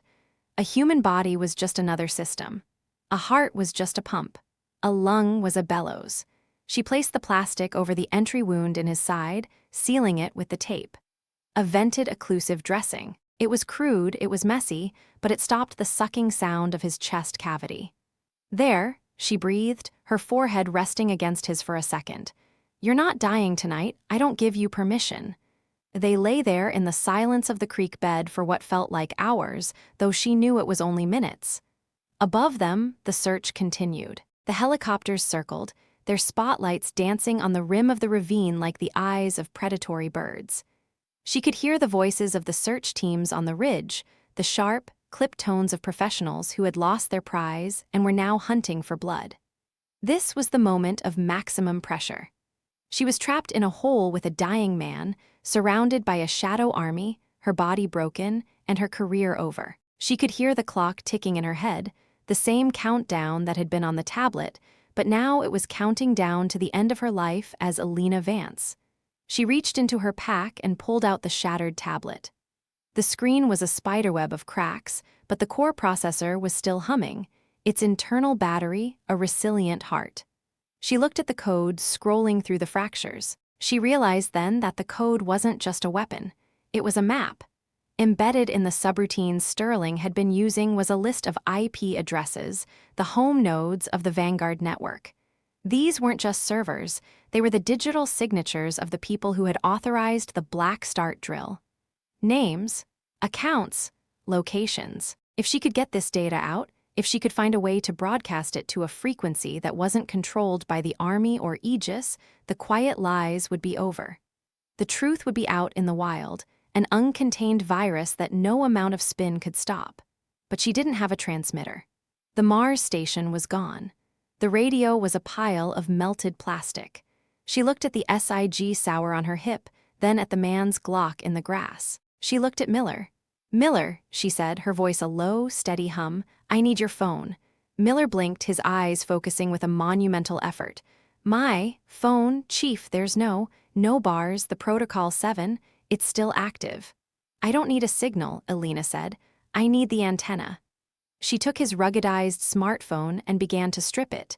She was a world-class architect of the spectrum. She didn't need a network. She needed a way to resonate. She used the copper wire from her radio and the remains of the tablet's inductive charging coil. She began to weave a parasitic antenna, a device that could hitch a ride on the very searchlight frequencies the helicopters were using to hunt them. It was an act of technical wizardry that would have been impossible for anyone else. Her hands moved with a blurring, instinctive grace, her burnt skin ignored, her mind a cold, calculating machine. She was building a digital mirror. When the helicopter's spotlight hit them, her device wouldn't just reflect the light, it would modulate it. It would turn the searchlight into a high-speed data burst, carrying the Vanguard files back up the beam and into the helicopter's own unencrypted sensor logs. "They'll have the data," Miller whispered. "The people who are hunting us. They'll have it," Elena said, her eyes fixed on the device. "But so will every other bird in the air. The little birds are networked. One sees it, they all see it, and they can't delete it without wiping their own flight recorders. It'll be in the black box of every Aegis aircraft on the base. Even they can't hide from their own hardware." She finished the device and held it in her hand. It looked like a piece of trash, a bundle of wires and a cracked screen held together with electrical tape. "Now," she said, "we wait for the light." It came 30 seconds later. A blinding, white-hot beam of light swept across the creek bed, illuminating the clay and the mesquite and Elena's blood-streaked face. She didn't hide. She stood up. She held the device high, the copper coils catching the light. She felt the vibration in the air as the data burst hit the beam. The helicopter paused, the pilot likely confused by the strange flickering in his sensor suite. For 5 seconds, the light stayed on her, a pillar of fire in the dark. And then it was done. The data was gone. It was in the system. It was part of the record. The helicopter banked sharply, its sirens beginning to wail as a new set of orders flooded its comms. The search teams on the ridge began to retreat, the Aegis man's voice screaming over the radio for an immediate exfil. The game had changed. They weren't hunting a fugitive anymore, they were trying to outrun a digital wildfire. Elena collapsed back into the creek bed, the device falling from her hand. She felt a strange, hollow sense of peace. She had done it. She had saved the city, she had saved Miller, and she had told the truth. The cost was absolute. She looked at her hand.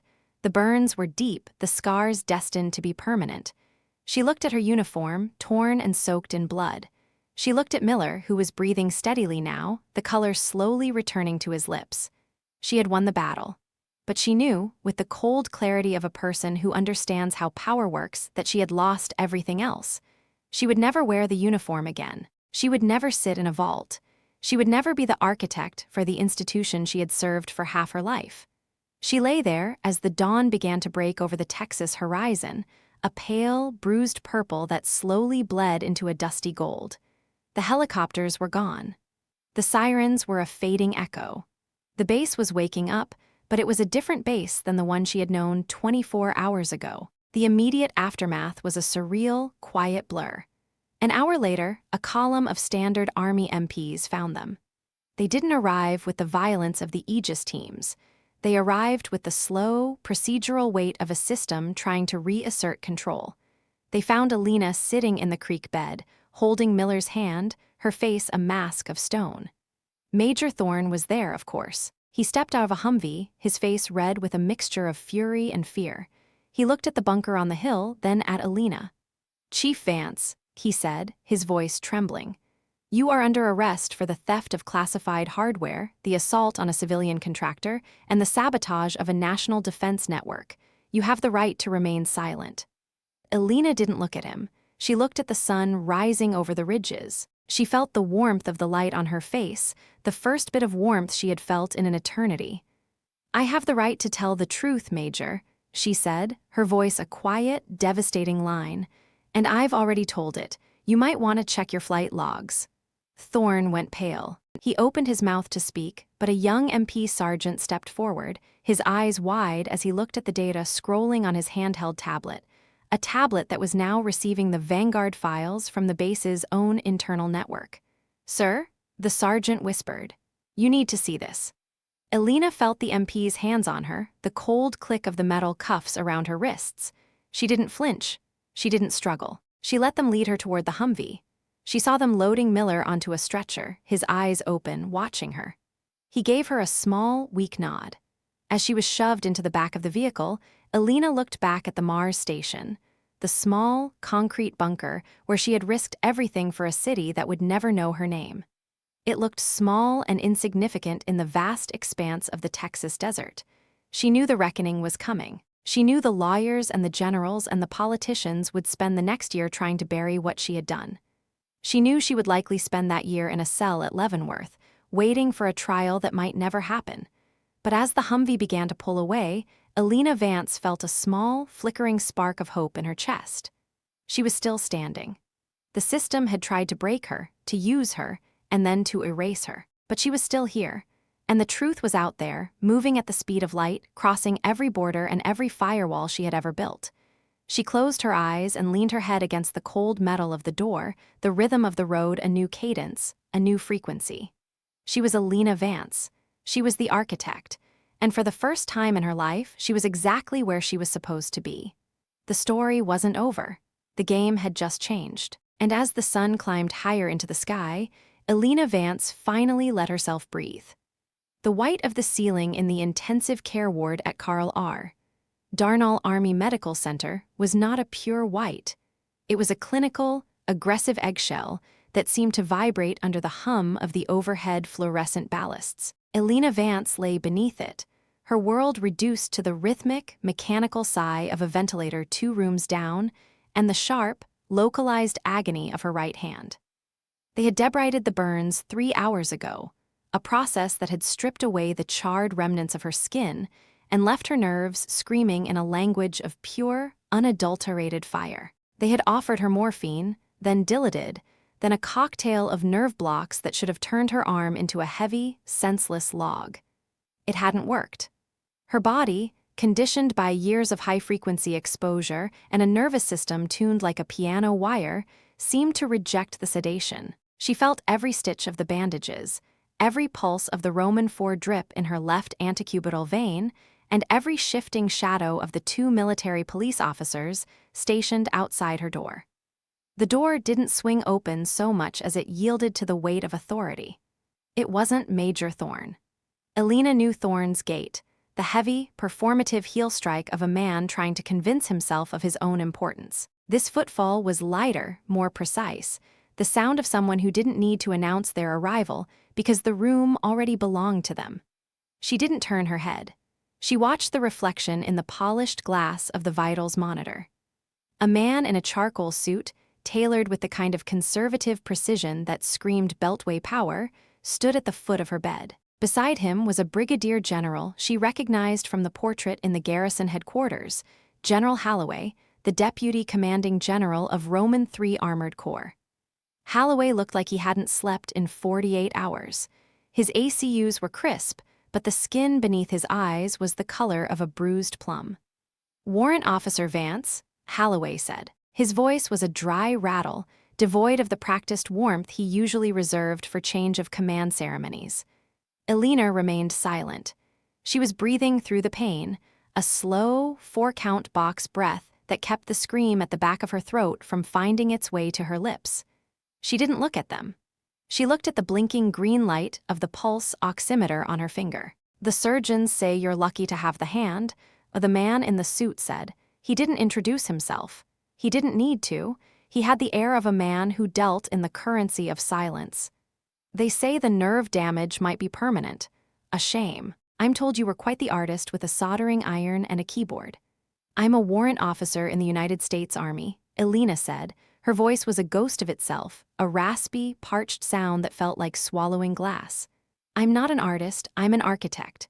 Holloway stepped closer, his shadow falling over her like a shroud. "You're a catastrophe, Vance. Do you have any idea what you've done?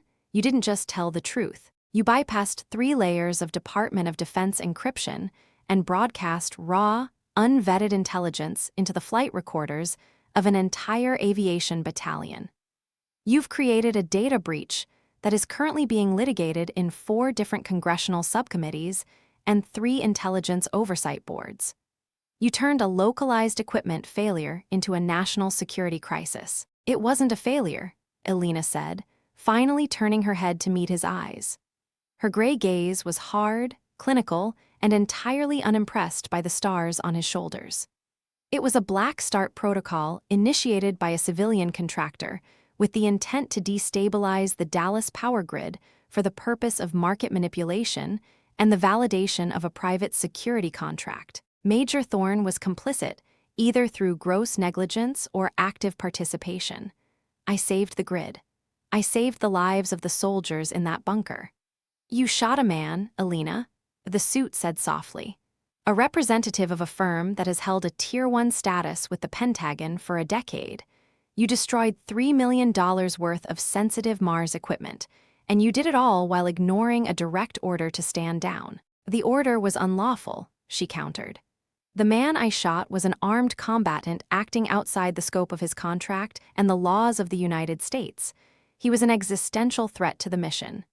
The suit leaned over the bed rail, his face inches from hers. He smelled of peppermint and expensive stationery. "The mission is whatever we say it is, and right now, the mission is containment. You think you're a hero because you leaked the data. But all you did was give us a very large mess to clean up. The flight recorders you think are your insurance policy, they've been impounded. The Vanguard files you think are circulating in the wild, they are being systematically scrubbed from every server they touched under the authority of a national security coverall. By tomorrow morning, the only person who will remember what happened in that bunker is you. And you are currently facing 18 counts under the Uniform Code of Military Justice, including espionage, destruction of government property, and aggravated assault." Elena felt the cold weight of the cost settling into her marrow. It wasn't the threat of Leavenworth. It wasn't even the loss of her hand. It was the realization that the machinery of the institution was more efficient at self-preservation than she had ever imagined. They weren't just going to punish her. They were going to erase the context of her sacrifice until it looked like the frantic actions of a broken woman. "Where is Staff Sergeant Miller?" she asked, her voice steady despite the tremor in her hands. Holloway and the suit exchanged a look. It was a look of professional calculation. "Sergeant Miller is in surgery at Brooke Army Medical Center in San Antonio," Holloway said. "His condition is critical. The official report states he was wounded by the same unknown insurgents that attacked the Mars station, the ones you failed to report before you went rogue. If he wakes up, his testimony will be vital. If he doesn't, well, his death will be added to your ledger." The cruelty of the statement was a physical blow. They were using Miller, the man she had dragged through the dirt, the man whose blood was still stained into the cuticles of her left hand, as a lever to break her. "He'll wake up," Elena said. "He's a better soldier than any of the men you sent to find us." The suit straightened his tie. "We'll see. In the meantime, you are being reassigned. Effective immediately, you are being moved to a secure holding facility at Fort Leavenworth, pending your Article 32 hearing. You will have no contact with the outside world. No lawyers, no family, no friends in the Signal Corps. You are a ghost, Chief Vance, and ghosts don't get to tell stories." They turned and walked out, the door clicking shut with a finality that sounded like a coffin lid. Elena lay in the silence, the hum of the hospital returning to fill the void. Her hand throbbed in time with the blinking green light. She was alone. She was broken. And for the first time in her career, she was powerless. 200 miles away, in a windowless office in the basement of the Pentagon, Major Thorne sat at a mahogany desk that felt much too large for him. He wasn't wearing his service cap. His hair, usually perfectly groomed, was matted with sweat. Opposite him sat a man Thorne had only ever seen in classified briefings, the director of the Defense Logistics Agency. "I followed the protocol," Thorne said, his voice high and thin. Sterling said the drill was authorized. He said it was a stress test of the grid's resilience. "I had no reason to doubt the validity of a Vanguard directive." The director didn't look up from the folder on his desk. "You were given a command, Thorne. Your job was to manage the asset. Elena Vance was your asset. You failed to control her. You failed to see what she was, not just a technician, but a liability with a moral compass. That is an unforgivable lapse in judgment. She's a warrant officer." Thorne snapped, his desperation flaring into a brief, pathetic anger. "She was supposed to sit in the vault and do the math. How was I supposed to know she'd rewire a Mars station and turn a searchlight into a transmitter? That's not in the manual." "That's exactly the point," the director said, finally looking up. His eyes were like two pieces of flint. "The manual is for people like you, Major. People who need a map to find the bathroom. People like Vance, they don't need the manual. They understand the physics of the world. And because you didn't respect that, you've allowed a moral compass to interfere with a $40 billion infrastructure project. Vanguard is pulling out of the Texas contract. The stock price dropped 12% this morning. The quiet lies we've spent years cultivating are now being scrutinized by people who have the power to dismantle the entire Aegis apparatus." Thorne felt the air leave his lungs. "What happens now?" "Now," the director said, closing the folder with a soft thud asterisk, "we fix the narrative. You will submit your request for voluntary retirement, effective immediately. You will receive a general discharge under honorable conditions if you remain cooperative. You will never speak of Vanguard. You will never speak of Elena Vance. And you will move to a small town in the Midwest, where you will spend the rest of your life wondering how a woman you dismissed as a glorified radio repairman ended your career in a single night." Thorne stood up, his legs feeling like water. He looked at the medals on his chest, the Bronze Star, the Meritorious Service Medal, and realized they were just scraps of ribbon. He had played the game, he had followed the orders of the powerful, and when the wind shifted, they had discarded him like a piece of spent brass. He walked out of the office, his boots silent on the thick carpet. He passed a mirror in the hallway and didn't recognize the man staring back. He looked old. He looked small. He looked like exactly what he was, a man who had been outplayed by a woman who didn't even care that she was playing. Back at Darnall, the night shift had taken over. The lights in the hallways were dimmed, and the only sound was the occasional squeak of a nurse's rubber-soled shoes. Elena was drifting in a haze of pain and exhaustion when she heard it, a sound that didn't belong in a hospital. It was a low, rhythmic scratching. She opened her eyes, her heart hammering against her ribs. The room was dark, the only light coming from the moon filtering through the high, reinforced window. She looked toward the door. The MP guards were still there. She could see their shadows through the frosted glass. The scratching came again. It was coming from the floor, near the bedside cabinet. Elena leaned over, a wave of nausea rolling through her as she moved. She reached down with her left hand, her fingers brushing against something cold and metallic. It was a small, handheld spectrum analyzer, the kind she used to carry in her field kit. It was taped to the underside of the bed frame. She pulled it loose, her heart leaping into her throat. She knew this device.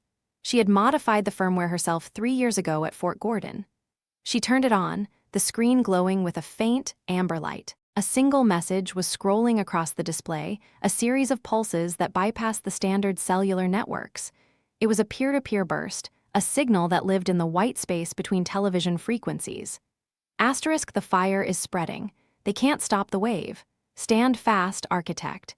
See, asterisk, Elena stared at the screen, the breath hitching in her chest. Asterisk C.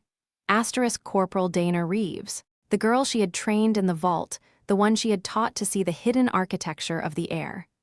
Reeves hadn't stayed silent. She had seen the data Elena had broadcast, and she had understood what it was. She was out there, somewhere in the labyrinth of the signal core, and she was fighting. For the first time since the bunker, Elena felt a different kind of heat, not the fire of the burns, but the cold, steady glow of a mission that wasn't over. She wasn't a ghost. She was a node in a network they couldn't shut down. She hid the analyzer back under the bed just as the door opened. A nurse entered, her face obscured by a surgical mask. She began to check Elena's vitals, her movements efficient and silent. "You need to rest, Chief," the nurse said. Her voice was low, professional. But as she adjusted the Roman 4 drip, she leaned closer, her hand momentarily resting on Elena's uninjured shoulder. "The transport arrives at 0400. They're taking you to the airfield. Don't go quietly." Elena looked at the nurse, trying to see the eyes behind the mask. She didn't recognize her, but the touch was intentional. It was a signal. "I don't know how to do anything quietly," Elena whispered. The nurse nodded once and left the room. The hours until dawn were a slow-motion descent into the machinery of the state. At precisely 0345, the MP guards were replaced by a 4-man security detail in plain tactical gear. No patches, no names, just the cold, professional efficiency of a special activity unit. They didn't speak to her. They lifted her from the bed with a clinical lack of empathy, her hospital gown replaced by a pair of orange jumpsuits and a heavy, weighted vest designed to prevent her from moving too quickly. They placed her in a wheelchair, her hands shackled to the armrests. Her right hand, still thick with bandages, was forced into a rigid plastic splint that sent waves of agony through her arm. She didn't flinch. She kept her eyes fixed on the horizon, watching the first gray light of the Texas morning bleed into the sky.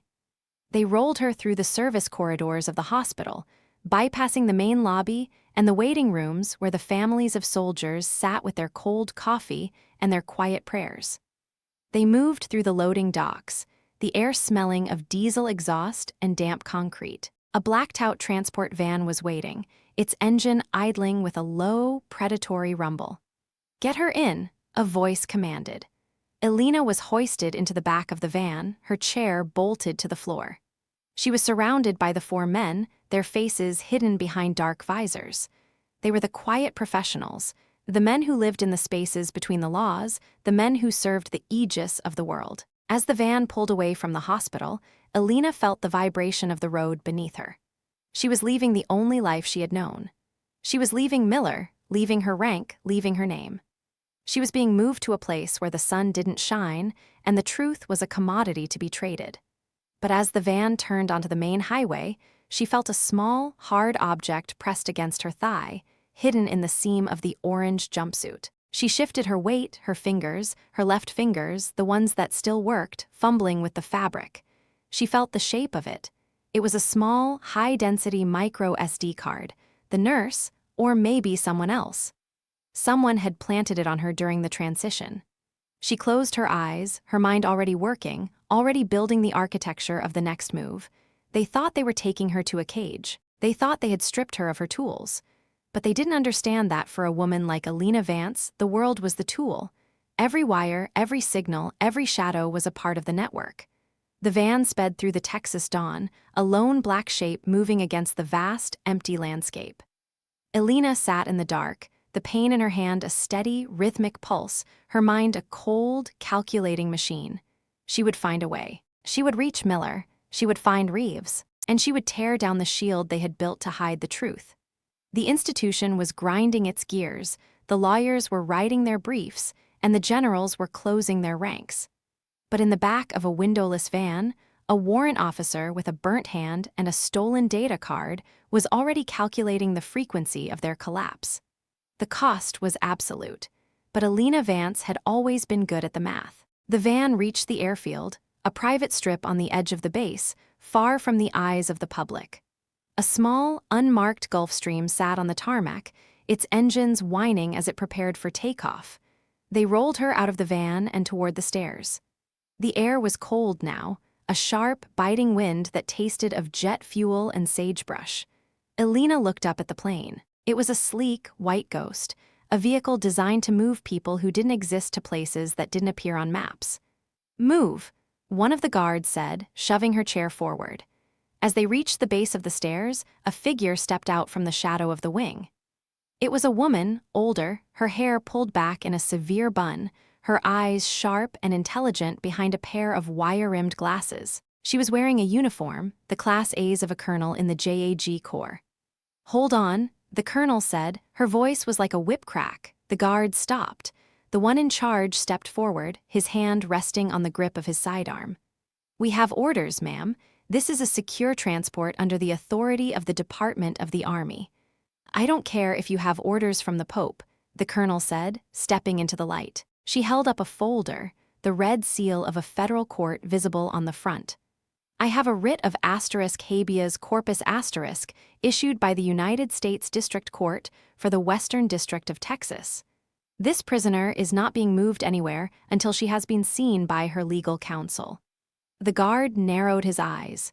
"This is a military matter, Colonel. Civil courts have no jurisdiction here. They do when the prisoner is being denied her constitutional rights under the pretext of a national security emergency," the colonel said. She looked past the guard, her eyes locking onto Elena's. "Chief Vance, my name is Colonel Sarah Miller. I'm from the Office of Special Counsel, and I believe we have some things to discuss." Miller. Elena felt a jolt of electricity run through her. The name wasn't a coincidence. It was a signal. The guards hesitated, the tension on the tarmac thick enough to taste. For a moment, it looked like they might ignore the order, might simply shove the colonel aside and load Elena onto the plane. But then, a second vehicle pulled up, a marked MP cruiser, its lights flashing blue and red. Two more MPs stepped out, their hands on their holsters. "Is there a problem here, sir?" the MP sergeant asked, his voice steady. The lead guard looked at the colonel, then at the MPs, then back at Elena. He knew the optics. He knew that even in the shadows, there were rules that couldn't be broken in front of witnesses. "The prisoner stays for now," the guard said, his voice a low growl. "But this isn't over, Colonel, not by a long shot." "I certainly hope not," Colonel Miller said, a small, cold smile touching her lips. They rolled Elena back toward the van, but this time the colonel walked beside her. She didn't speak, didn't offer any words of comfort. But as they reached the vehicle, she leaned down, her voice a bare whisper in Elena's ear. "Your friend in San Antonio is awake, Elena, and he's talking. He says to tell you the quiet lies have a very loud echo." Elena felt the tears prickling at the corners of her eyes, not from the pain, but from the overwhelming, crushing weight of relief. She wasn't alone. The network was holding. They drove her back toward the base, but not to the hospital. They took her to a small, nondescript building on the edge of the cantonment area, the JAG office. It was a place of law, of process, of rules. It was a place where the truth had a chance to be heard. But as she sat in the small, sterile interview room, her hands still shackled, her hand still throbbing, Elena knew the fight was only beginning. The institution wouldn't just give up. They would pivot, they would adapt, they would find new ways to bury her. Colonel Miller sat across from her, the folder open on the table. "You have a lot of enemies, Elena. People with very long memories and very deep pockets. They are going to try to paint you as a traitor. They are going to try to say you were mentally unstable, that the stress of the vault broke you. They can try," Elena said, her voice stronger now, the iron returning to her tone. "They will," Miller said, "but you have something they didn't count on." "What's that?" "You have the data," Miller said, nodding toward the seam of Elena's jumpsuit where the micro SD card was hidden. "And you have the only person who knows how to read it." Elena looked at her. "You know about the card?"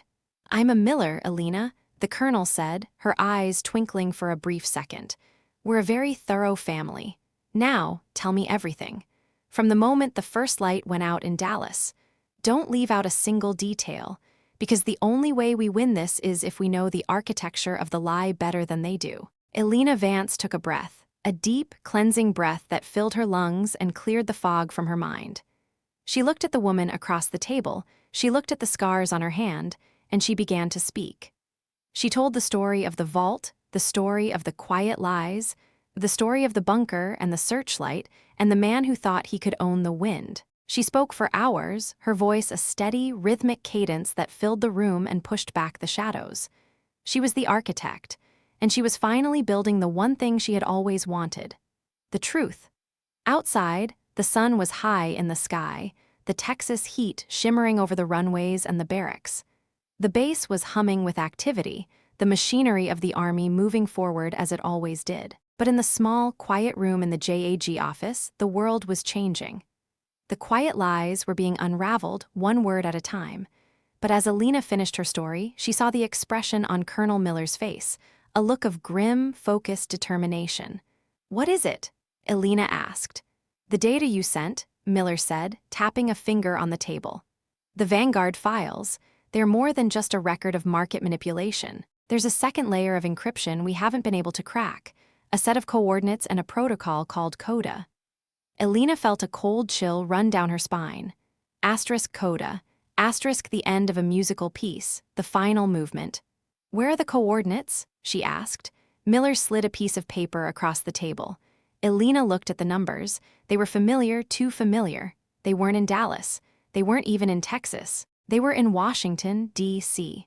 Specifically, they were at the precise location of the North American Aerospace Defense Command's secondary backup site, a place that didn't officially exist. It wasn't just about the grid, Elena whispered, the realization hitting her like a physical blow. The black start wasn't the goal. It was the distraction. Distraction for what? Miller asked. Elena looked up, her eyes wide with a new, terrifying clarity. For the CODA, they weren't trying to melt the city. They were trying to blind the shield. They're going to initiate a protocol that will take the entire national defense network offline, and they're going to do it from the inside. The room went silent. The weight of the revelation sat between them, a heavy, suffocating thing. "We have to stop them," Miller said. "How?" Elena asked, looking at her shackled hands. "I'm a prisoner. You're a JAG officer, and they have the keys to the kingdom." "We do what you've always done, Elena," Miller said, her voice hard as steel. "We find the frequency, and we change the channel." But before she could say more, the door to the interview room was kicked open. A team of men in full tactical gear, the same men from the airfield, burst into the room, their weapons raised. "Colonel Miller, you are in violation of a national security directive," the lead guard barked. "Step away from the prisoner, now."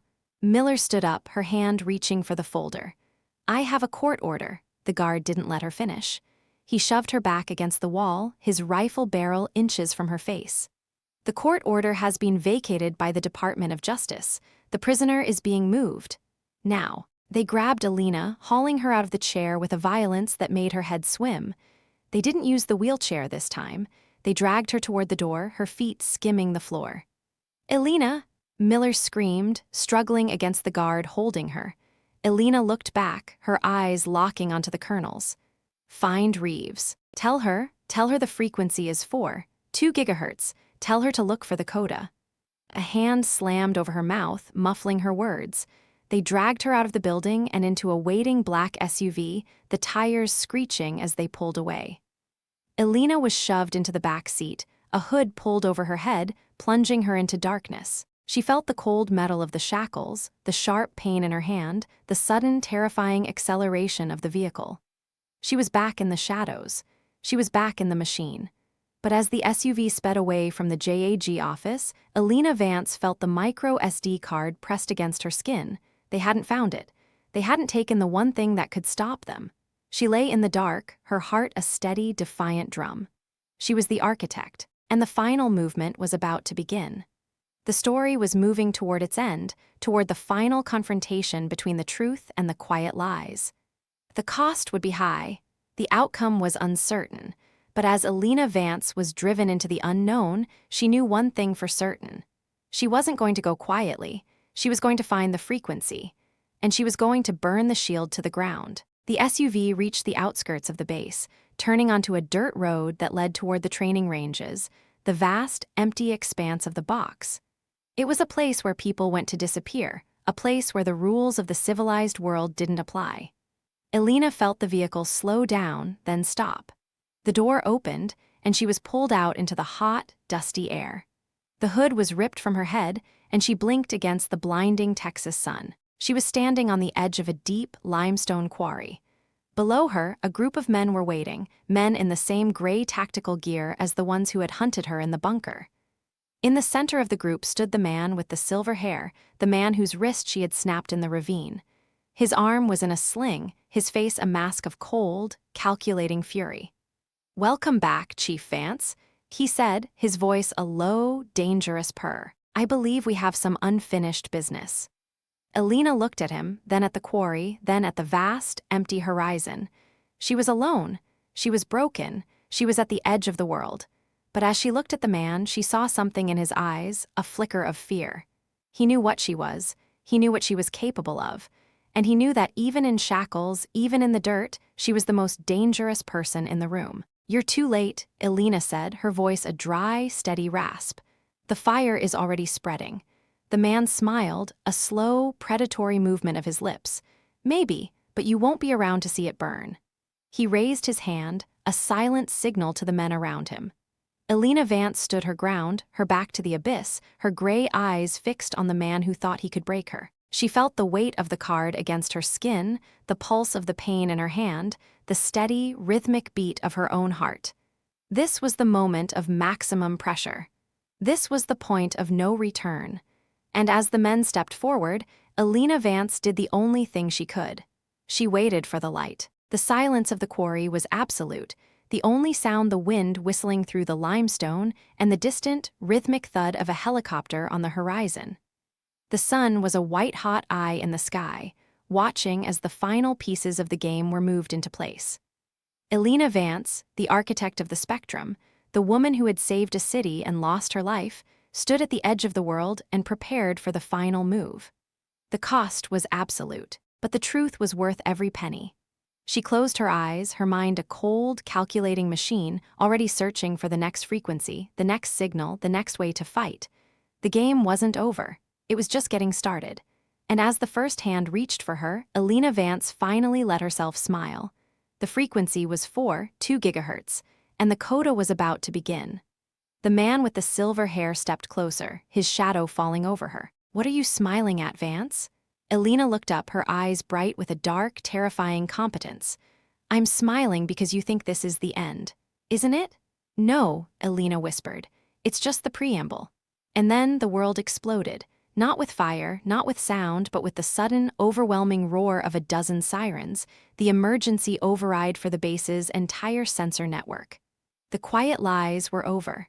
The truth was out. And Elena Vance was just getting started. The men in the quarry froze, their heads turning toward the horizon where a fleet of black subs and military police vehicles were screaming toward them, a tidal wave of authority that couldn't be ignored. The man with the silver hair looked at Elena, his face pale with a sudden, overwhelming realization. "What did you do?" "I told you," Elena said, her voice a low, steady hum. "The fire is already spreading. You just weren't listening to the right frequency." As the MPs swarmed the quarry, as the man with the silver hair was wrestled to the ground, as the quiet professionals were finally brought into the light, Elena Vance sat in the dirt and watched the sun climb higher into the sky. She was broken, she was burnt, and she was likely headed for a long, difficult road. But as she looked at the micro SD card in her hand, she knew she had won. The architecture of the lie had been dismantled. The shield had been held, and the woman who had done it all would never be the same. But as she was lifted from the ground, as she was led toward the waiting vehicles, Elena Vance felt a small, flickering spark of hope in her chest. She was still standing, and for a woman like her, that was more than enough. The story of the quiet lies was over. But the story of Elena Vance, the architect of the truth, was only just beginning. She looked at the horizon one last time, her gray eyes clear and steady. She was ready for whatever came next, because she knew the frequency, and she knew how to play the song. The final movement was here, and it was beautiful. But as she was placed in the back of the MP cruiser, as the door clicked shut, Elena Vance saw something that made her heart stop. A single, small screen on the dashboard of the vehicle, a screen that was scrolling with a message she hadn't written. Asterisk coda initiated. Target acquired. Goodbye, architect. Asterisk the screen went black, and Elena Vance realized with a cold, terrifying certainty that the game wasn't over. It had only just changed. The cost was absolute, and the real fight was only just beginning. The car pulled away, leaving the quarry and the dust behind, moving toward a future that was more uncertain than ever. Elena Vance sat in the back, her hands shackled, her mind racing. She was the architect, and she had one final building to build. The building that would save the world. She closed her eyes and began to work. The frequency was changing, and so was she. The end was not the end. It was just the beginning of the next part, and Elena Vance was ready. The SUV sped through the Texas heat, a lone shape moving toward the heart of the storm. The truth was out, but the battle was far from won. Elena Vance, the architect, sat in the dark and waited for the light, and as the sun reached its zenith, she finally let herself breathe. The quiet lies were over. Now it was time for the loud ones. The final movement had begun, and the world would never be the same. Elena Vance was still standing, and that was the most dangerous thing of all. The digital hum inside the cabin of the MP cruiser changed pitch, shifting from the low-frequency drone of a secure radio to a high, keening whine that only someone with Elena's ears tuned by a decade of listening to the architecture of the air, would even notice. The message on the dashboard, asterisk coda initiated asterisk, wasn't just a notification. It was a death warrant. The driver, a sergeant whose name tape read asterisk Holloway asterisk, didn't look at her. He didn't look at the road either. His hands were on the wheel, but his grip was loose, his eyes fixed forward with the glassy, vacant stare of a man who had been told exactly what his role was in the final act of a play he didn't understand. Elena didn't scream. She didn't struggle against the heavy steel shackles biting into her wrists. She watched the speedometer. 60, 65. They were moving south, away from the main cantonment area of Fort Hood, heading toward the rugged, limestone-pocked expanses of the Belton Lake training area. The SUV was accelerating, and the locks on the doors clicked, a heavy, mechanical sound that resonated through the frame. This wasn't a transport to a JAG office. This was a delivery. Sergeant Holloway, Elena said, her voice steady, the raspy edge of it cutting through the electrical whine. The coda isn't just a blackout, it's a purge. You're in the car, Sergeant. You're part of the purge. The sergeant didn't blink. I have my orders, Chief. Secure transport to the secondary processing site. There is no processing site, Elena said, her mind already working the problem, navigating the invisible grid of the vehicle's internal network. The coda is a logic bomb. It's a self-destruct sequence for the Aegis network. And because this vehicle is linked to the command and control hub, it's currently a mobile detonation point. When that timer hits 0, the electronics in this SUV aren't just going to fail. The lithium-ion battery array in the floorboards is going to be spiked with a massive overcharge. It's designed to look like a tragic accident, a rogue officer and an MP killed in a high-speed electrical fire.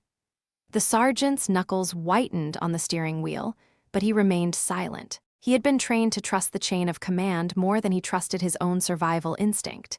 He was a good soldier, and in the world of Vanguard and Aegis, being a good soldier was the most dangerous thing a person could be. Elena looked down at her right hand. The pain was a living thing, a jagged, white-hot pulse that made it hard to think, but she needed the hand.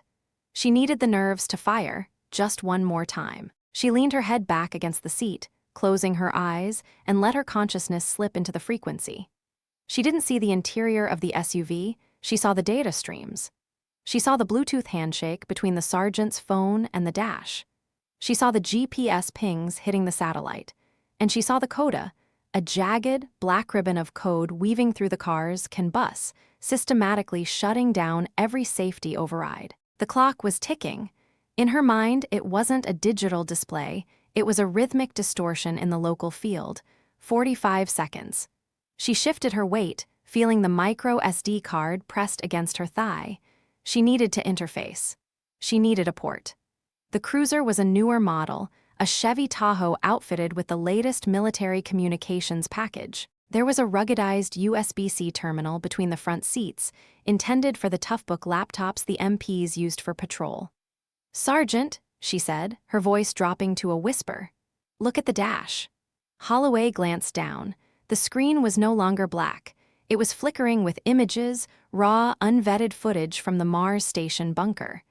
It was the face of Major Thorne, his eyes wide with a coward's panic. It was the sound of Sterling's voice, cold and clinical, talking about the market necessity of the Dallas blackout. Elena had triggered the card, using the spectrum analyzer she'd hidden to bridge the gap. She wasn't just showing him the truth, she was flooding the car's local memory with the evidence they were trying to kill her for. "That's the man you're dying for," Elena said. "That's the quiet lie they want to bury with us." Holloway's chest began to heave. He saw the coordinates on the screen, not the JAG office, but a ravine 4 miles ahead. He saw the battery temperature gauge on the secondary display beginning to climb into the red. He wasn't a technician, but he was a man who knew when he was being used as a piece of spent brass. "What do I do?" He choked out, the glassiness leaving his eyes. "Unlock my hands," Elena said. "I can't. The electronic lock is slave to the CODA protocol. It's jammed." "Then give me your knife." Holloway reached for the Gerber folding knife on his belt, his movements frantic. He fumbled it, the blade clattering onto the center console. Elena lunged forward, the shackles clinking, her burnt right hand screaming as she forced the fingers to close around the grip. She didn't use it on the locks. She knew better. She jammed the blade into the gap of the USB-C port, twisting it until the plastic snapped and the raw copper of the internal wiring was exposed. She didn't need a cable. She needed a conductor. She pressed the micro SD card against the exposed wires, her left hand steadying the connection, her right hand holding the knife as a bridge. The pain of the electrical current jumping from the car system into the card and then through her own nerve endings was an agonizing, blinding jolt. It felt like the burns were being reignited, the fire traveling up her arm and into her skull. She gritted her teeth, a low, guttural growl tearing from her throat. Asterisk upload, asterisk she thought. Asterisk architect the bypass. Find the frequency. Asterisk in the digital world, the CODA was a wall. Elena didn't try to break the wall. She looked for the vibration of the stones. She found the resonance of the logic bomb, the specific frequency at which it was oscillating, and she introduced a counterphase. She fed the Vanguard files, the raw, unencrypted truth, directly into the self-destruct sequence. She made the bomb look at its own contents. The SUV's engine coughed, the lights on the dash flickering wildly. The speedometer dropped to 40, 30. The brakes. Holloway yelled, slamming his foot down. "They're not responding." The transmission, Elena gasped, her vision blurring from the pain. "Shift to neutral, now." Holloway slammed the gear selector. The vehicle groaned, the sound of grinding metal echoing through the chassis as the electronic governor fought for control. For a heartbeat, the CODA held. It wanted the ravine. It wanted the fire. Then the counterphase hit. The black ribbon of code shattered. The car's system, overloaded by the sudden influx of data it was programmed to protect, suffered a total logic failure. The locks popped open with a sound like a gunshot. The engine died.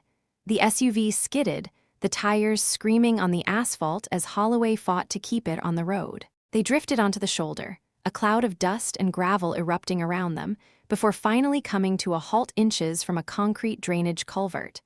Silence fell over the cabin, heavy and suffocating. The only sound was the ticking of the cooling metal and the ragged, desperate breathing of two people who should have been dead. Elena let go of the knife. The micro SD card was scorched, a melted sliver of plastic stuck to the copper wires. Her right hand was shaking, the bandages soaked with fresh blood.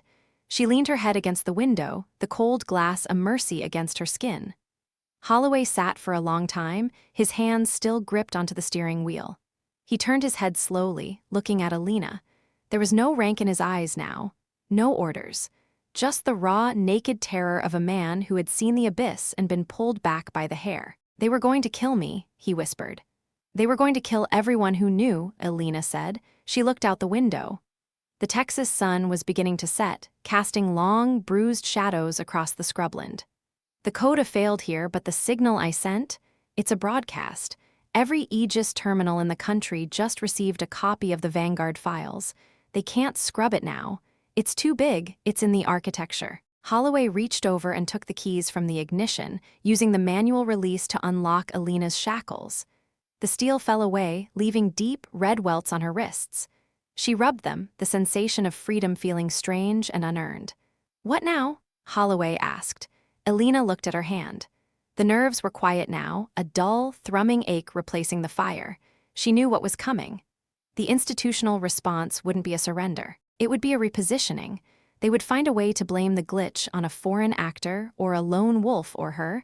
They would try to make the truth look like a lie. "Now," Elena said, "you drive me to the front gate. You walk into the provost marshal's office and you tell them exactly what happened. Don't embellish. Don't protect me. Just tell the truth. It's the only thing they don't know how to fight." "And you?" Elena looked toward the horizon. "I'm going to find a phone. I have to call a friend in San Antonio. I promised him he wouldn't wake up alone." The aftermath was not a parade.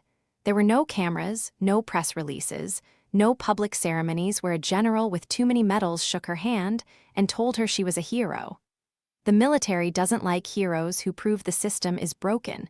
It likes heroes who prove the system works. The next 6 months were a slow, grinding war of attrition fought in windowless rooms and depositions. Elena Vance was no longer a warrant officer. She was a person of interest under a gag order that felt like a secondary set of shackles. She spent her days in a small, cramped apartment in San Antonio, 3 blocks from Brooke Army Medical Center, while the lawyers and the bureaucrats argued over the remains of her career. Vanguard had declared bankruptcy and reorganized under a different name within 72 hours of the incident. Major Thorne had retired to a quiet consultancy in Northern Virginia. The quiet professionals had vanished back into the shadows from which they had emerged, their files purged, their names erased from the manifest of history. But the grid stayed on. The Dallas power outages were officially attributed to an unprecedented solar flare event and aging infrastructure. But in the halls of the Pentagon and the SIFs of the NSA, the name Elena Vance was spoken in hushed, reverent tones by the technicians who knew what she had actually done. They called her the architect. They talked about the Vance bypass as if it were a ghost story, a legend of a woman who had seen the dark heart of the machine and reached in to stop it with her bare hands. Staff Sergeant Miller woke up 3 weeks after the quarry. He had lost a kidney and a significant portion of his mobility, but his eyes were the same, hard, clear, and loyal. Elena was there when he opened them. She didn't say anything. She just sat in the plastic chair by his bed, her scarred right hand resting on the railing. He had looked at her, then at the hand, and he had known. He didn't ask for the story. He just reached out his own hand and covered hers. "We still in the box, Chief?" he had asked, his voice a gravelly whisper. "No, Miller," she had replied. "We're out, but the world's a lot smaller than I remember." She was eventually given an administrative separation. It wasn't a court-martial, but it wasn't honorable either. It was other than honorable. A bureaucratic slap on the wrist for unauthorized use of government systems and failure to follow a direct order. They stripped her of her rank, her pension, and her right to wear the uniform. They offered her a deal: sign a non-disclosure agreement that would last for 50 years, and they would drop the charges of aggravated assault against the Vanguard contractor. Elena signed it. She didn't need the validation of a piece of paper to know what she had done. She didn't need the uniform to know who she was. The day she left the Army, she walked out of the gate at Fort Sam Houston with nothing but a duffel bag and a gray sedan she'd bought with the last of her savings. She didn't look back. She drove north, away from the heat and the memories, toward the high, cold air of the Rocky Mountains. She settled in a small town outside of Colorado Springs, a place where the air smelled of pine and the only signals in the air were the local radio stations and the occasional pings from the nearby NORAD tracks. She took a job as a bench technician for a company that repaired vintage ham radios. It was quiet work.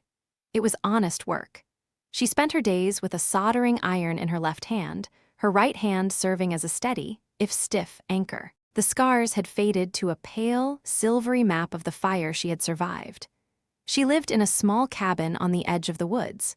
She had a dog, a retired Belgian Malinois she'd adopted from a K9 program, a dog named Jinx who had seen too much of the world and preferred the quiet of the forest. They spent their evenings on the porch, watching the sun dip behind the peaks, the only sound the wind in the trees and the occasional crackle of a radio from the workshop. It was a Tuesday in October, almost a year to the day since the bunker, when the car pulled up her long, gravel driveway. It wasn't a black SUV. It was a dusty, sensible Ford truck. Elena stood up from her chair on the porch, her hand instinctively going to Jinx's collar. The dog didn't growl, he tilted his head, his ears forward. A woman stepped out of the truck. She was wearing jeans and a flannel shirt, her hair pulled back in a loose ponytail. She looked older, more tired than Elena remembered. "Corporal Reeves," Elena said, her voice carrying across the yard. Dana Reeves walked up the steps, her boots clumping on the wood.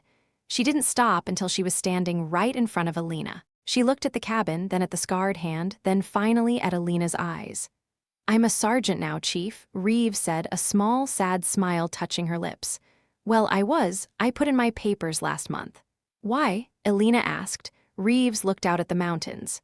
The vault felt empty. After you left, the frequencies, they didn't sound the same. It was like listening to a song with all the high notes missing. "I couldn't unhear what you showed me, Elena. I couldn't look at the screen and just see the data. I saw the lies." Elena nodded. She understood. Once you see the architecture, you can never go back to just looking at the walls. "How's Miller?" Elena asked. "He's okay. He's working as a range instructor at Benning. He's got a limp, but he still shoots better than the recruits. He sends his best. He said to tell you he finally found that dog he was looking for." They sat in silence for a while, the two women who had been at the center of a storm the world would never know about. They didn't talk about the coda or the quarry or the cost. They talked about the weather and the dog and the way the light changed in the mountains. "They're still watching you, you know," Reeves said softly, not looking at her. "The Aegis people, they have a node in the valley. They keep a log of your internet traffic. They even monitor your power usage." "I know," Elena said. "I let them. It keeps them busy. It makes them feel like they have a handle on things." Reeves turned to her, her eyes searching. "Is it enough, Elena? Being out here, doing this? You're the best signal architect I've ever seen. You could be running a department at MIT or a lab at Langley." Elena looked at her hands. The scarred one was steady now. "I spent my whole life trying to control the spectrum, Dana. I thought if I could just see every signal, if I could just map every frequency, I could keep the world safe. I thought the truth was something you could build with code. And now I know that the truth isn't a signal," Elena said. "It's the silence between the signals. It's what you do when the power goes out and no one is watching. It's the choice to hold the wire even when it's burning you." She stood up and walked into the workshop, returning a moment later with a small, handheld radio, a vintage Motorola she'd been working on. She handed it to Reeves. "What's this?" Reeves asked. "A gift," Elena said. "I modified the crystal. It doesn't pick up the local bands, it picks up the white space. The frequencies they think are empty." Reeves turned the dial. The speaker hissed with static, but beneath the noise there was a faint, rhythmic pulse. It wasn't data. It was a heartbeat. "What is it?" "It's the grid," Elena said. "The real one, the one they can't see. It's the sound of people talking when they think no one is listening. It's the sound of the world breathing." Reeves looked at the radio, then back at Elena. "You're still watching, aren't you?" Elena smiled, a small, private smile that didn't reach her eyes, but held a world of quiet competence. "I'm not watching, Dana. I'm just listening. Someone has to be ready for the next time the light goes out." Reeves stayed for dinner. They ate in the kitchen, the light from the wood stove casting long shadows on the walls. They didn't talk about the past anymore. They talked about the future. Reeves was thinking about going back to school, maybe studying forestry or environmental science. Something where the signals were slow and the data was written in the rings of trees. When Reeves finally left, the stars were out, a brilliant, cold carpet of light over the Rockies.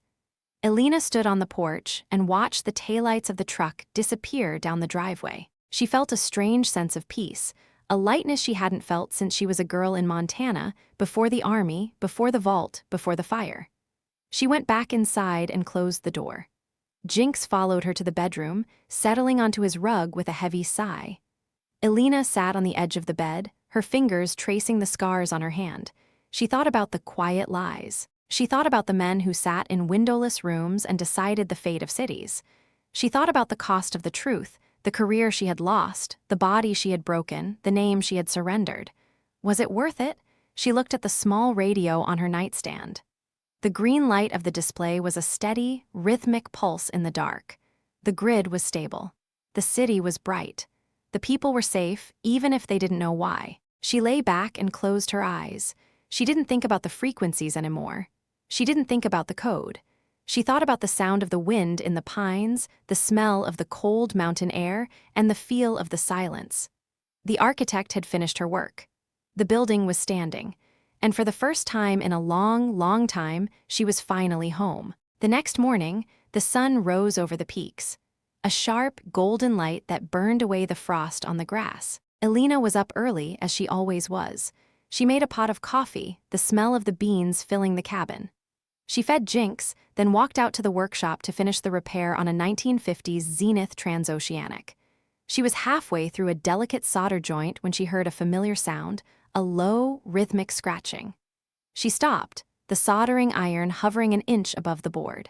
She looked toward the floor, near the workbench. It was a small, handheld spectrum analyzer, the one Dana Reeves had left on the table. She picked it up, her heart skipping a beat. The screen was glowing with a faint amber light. A message was scrolling across the display, a series of pulses that bypassed the standard networks. Asterisk, the architecture is secure. The ghosts are watching. Stand fast, Chief. M. Asterisk Elena stared at the screen. Asterisk M. Asterisk Miller. He wasn't just a range instructor. He was still in the network. He was still part of the invisible grid she had built. She felt a surge of something, not fear, but a cold, steady pride. The institution had tried to erase her. They had tried to turn her into a ghost. But they had forgotten one thing: ghosts don't just disappear. They haunt. She set the analyzer down on the bench and picked up the soldering iron. She had work to do. There were radios to fix, signals to tune, and a world to keep an eye on. She was Elena Vance. She was a warrant officer. She was the architect, and she was exactly where she needed to be. The afternoon passed in a blur of focused, quiet labor. The Zenith was a stubborn patient, its capacitors leaking, its wiring brittle from decades of neglect, but Elena was patient. She understood the physics of the old machines, the way the vacuum tubes needed time to warm up, the way the signals needed a clear path through the copper and the lead. She worked with a precision that was almost meditative, her scarred hand moving in perfect synchronization with her left. As the sun began to set, she finally finished the last connection. She plugged the radio into the isolation transformer and turned the knob. The tubes began to glow, a soft, orange light emanating from the back of the set. There was a low hum, then a crackle of static, and then a voice, clear and sharp, cutting through the mountain air. It was a local news station in Denver, reporting on the weather, the traffic, the mundane details of a Tuesday in October. Elena sat back and listened to the sound of the world. It was a beautiful sound. It was a normal sound. She stood up and walked to the window, looking out at the valley below. The lights of the small town were beginning to flicker on, a constellation of amber and white against the darkening earth. She knew that somewhere in that valley, in a nondescript building with a high-gain antenna on the roof, a technician was watching a screen. They were seeing her power usage, they were monitoring her pings, they were checking the boxes on their daily report. She smiled. She reached over and turned the dial on the Zenith, moving away from the news station, away from the local bands. She moved into the white space, the frequencies between the channels, the places where the shadows lived. She found a signal. It was a low, rhythmic pulse, a heartbeat in the static. She didn't try to decode it. She didn't need to. She knew what it was. It was a signal of loyalty. It was a signal of truth. It was the sound of the people who had survived the fire and who were still standing in the dark, watching the light. She turned the volume down until it was just a whisper, a secret shared between the radio and the room. The cost had been high. The scars were permanent. The life she had known was gone. But as Elena Vance stood in the quiet of her workshop, she realized that she hadn't lost anything she couldn't live without. She had found something better. She had found a version of herself that didn't need a rank or a uniform to be powerful. She had found a strength that didn't come from a machine, but from the quiet, steady beat of her own heart. She was the architect of her own life now, and she was building something that would last. The world was loud, and the lies were many, and the shadows were deep. But Elena Vance knew the frequency of the truth, and she would never stop listening. She walked out of the workshop and onto the porch, the cold air hitting her face like a benediction. Jinx was waiting for her, his tail thumping against the wood. She sat in her chair and looked out at the stars. The grid was holding, the shield was up, and the architect was finally at rest. The silence of the mountains was not empty, it was full of the sound of the world breathing, the steady, rhythmic pulse of life continuing despite the quiet lies and the machines of men. Elena reached down and scratched Jinx behind the ears. The dog leaned into her hand, his fur warm and real. She looked at her scarred hand, the silvery map of her sacrifice, and she felt no regret. She would pay the cost again. She would hold the wire until it burned. She would do it all for the silence of this moment. The darkness was complete now, the only light the stars and the faint, orange glow from the workshop window. Elena closed her eyes and listened. She didn't hear the radio. She didn't hear the data. She heard the wind. The wind was moving through the pines, a long, low frequency that resonated in the bones of the earth. It was a signal that had been there before the first wire was strung, and it would be there after the last tower fell. It was the architecture of the world, and for the first time in her life, Elena Vance didn't feel the need to change it. She was just a part of it. The night was cold, and the path was long, and the future was a signal yet to be tuned. But as Elena Vance sat on her porch in the heart of the American West, she knew one thing with the absolute certainty of the math. She was exactly where she was supposed to be. The story was over, and the truth was told, and the ghosts were at peace. Elena Vance stood up, her movements slow and deliberate, and walked into her home. She closed the door behind her, the sound a final, solid click in the night. The house was warm, the light was soft, and the world was quiet. She walked into the kitchen and poured herself a glass of water, the cool liquid a sharp, clean taste in her throat. She looked at the small spectrum analyzer on the table, its screen now dark and silent. She didn't need to check it. She knew the signal was there. She walked to the bedroom and lay down, the weight of the day finally catching up to her. She felt Jinx jump onto the bed, his heavy body a comforting presence at her feet. She closed her eyes and let the darkness take her. Her dreams were not of fire or bunkers or quiet lies. They were of the high, cold air of the mountains, the smell of the pines, and the sound of a voice she hadn't heard in a long time, her own voice, steady and clear, telling a story that no one would ever know. The architect was sleeping, but even in her sleep she was listening. The frequency was 4.2 gigahertz, the coda was finished, and the world was still turning. In the basement of the Pentagon, a screen flickered. A technician frowned, adjusted a dial, and checked a log. The signal from the Colorado cabin was steady. The asset was contained. The anomaly was resolved. He checked the box and moved to the next screen. He didn't see the second signal, the one hidden in the white space, the one that lived in the silence between the heartbeats. He didn't see the architect watching him back.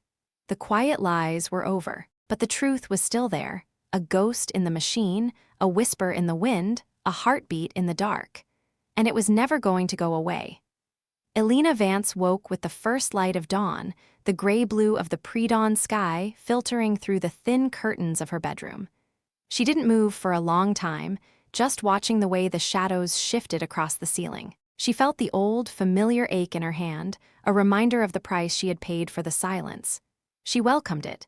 It was the only thing she had left that was truly hers. She got out of bed and dressed in the half-light, jeans, a heavy wool sweater, thick socks. She moved through the house with the quiet efficiency of a woman who lived alone and liked it that way.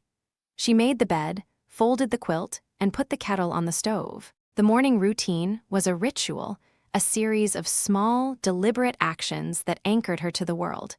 She didn't think about the vault. She didn't think about Major Thorne or the man with the silver hair. She thought about the birds.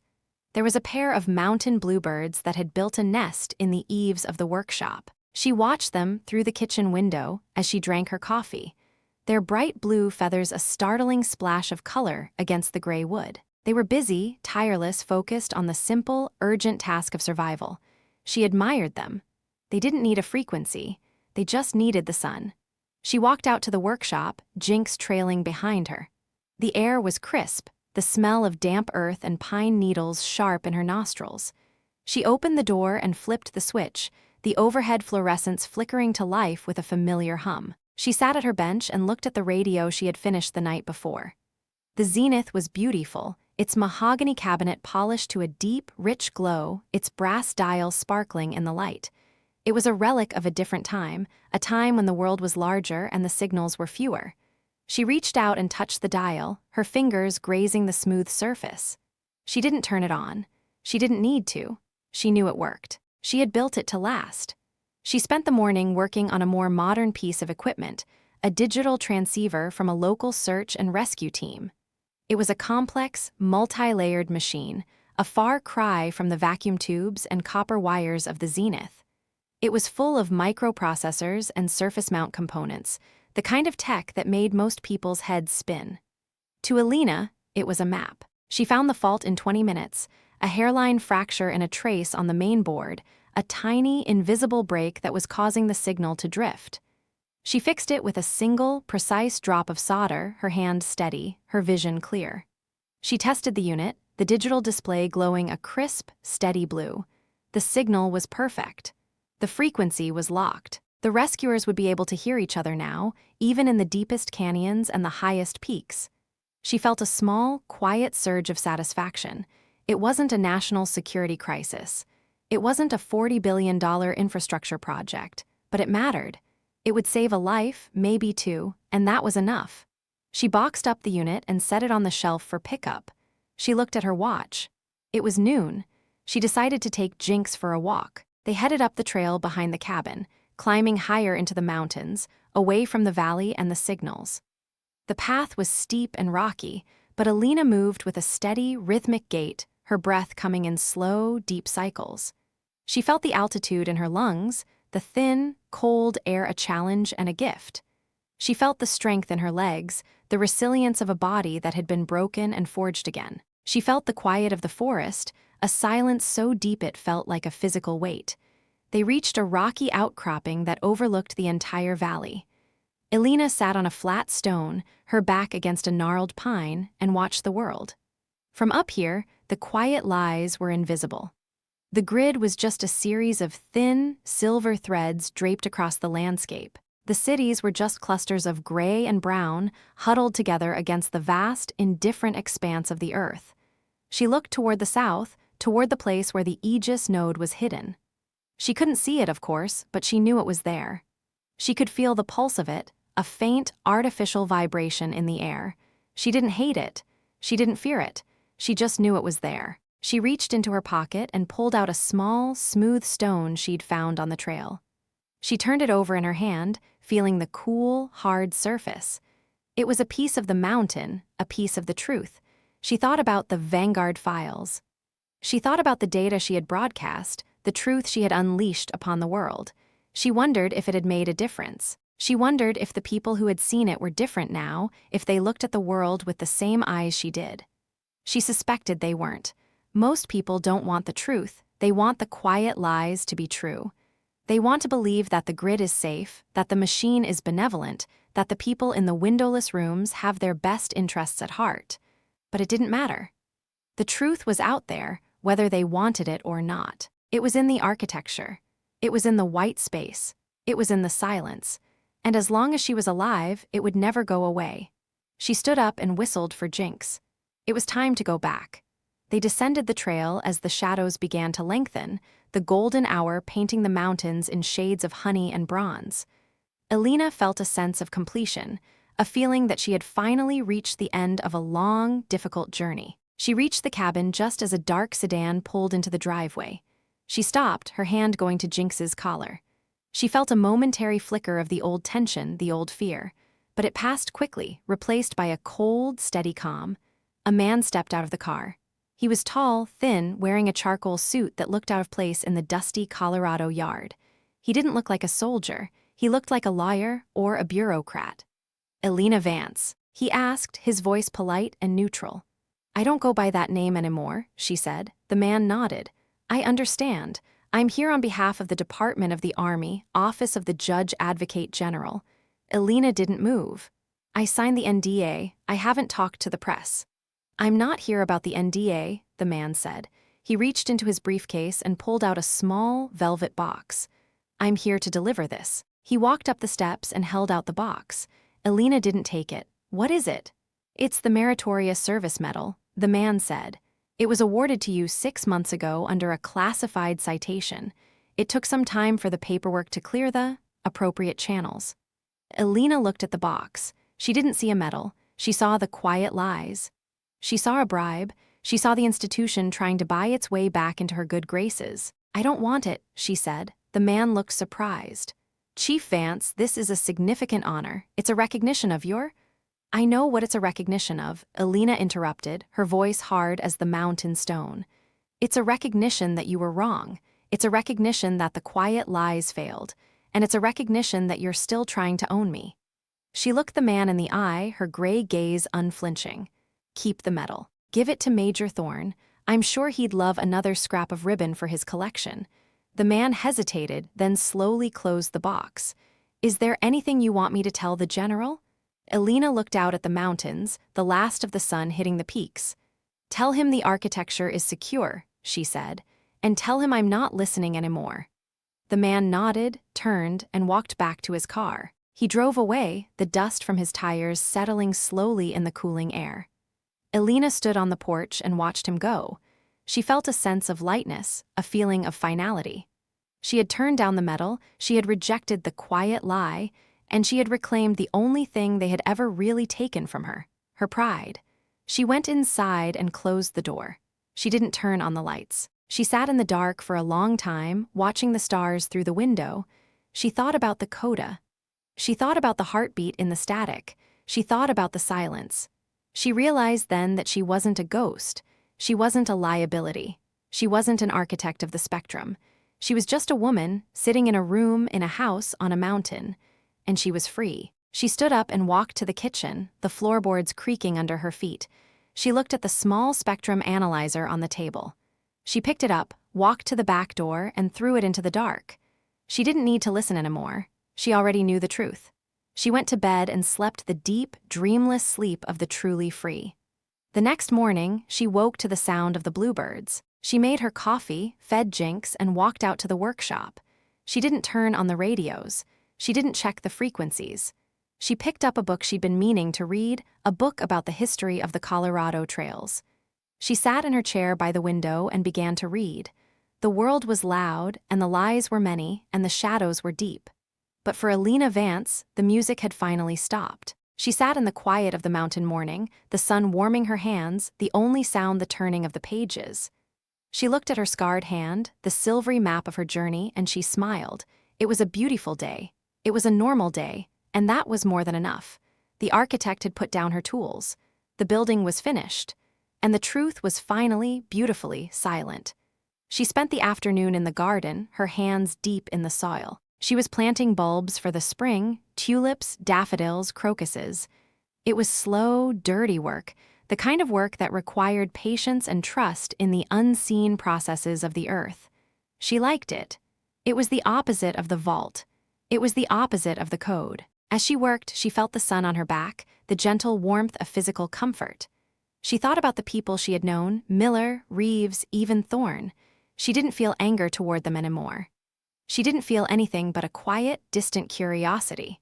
They were part of a different world, a world she no longer inhabited.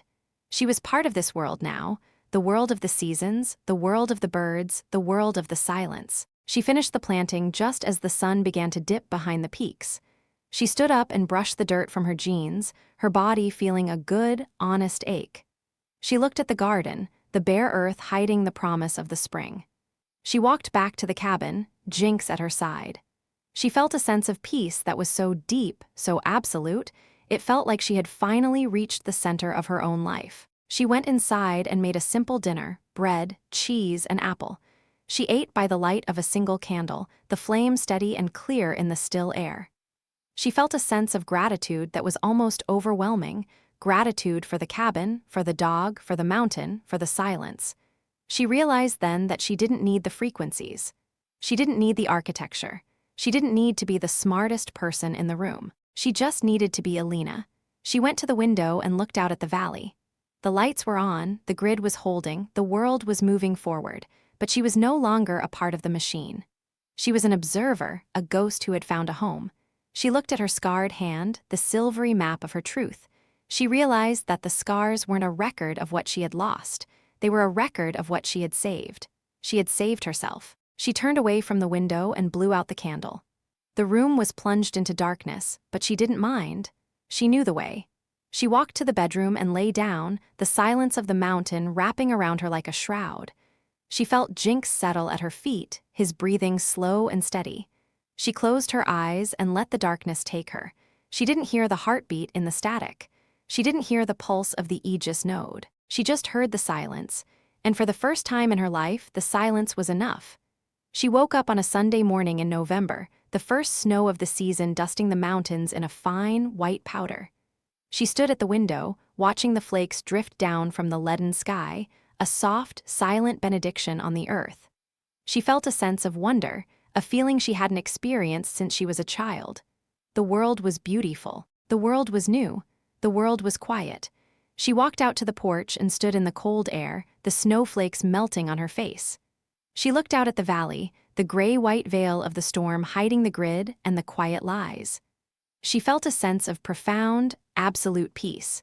She walked back inside and closed the door, the sound of final, solid click in the silent room. She walked to the kitchen and began to make her coffee, the familiar ritual of comfort in the new white world.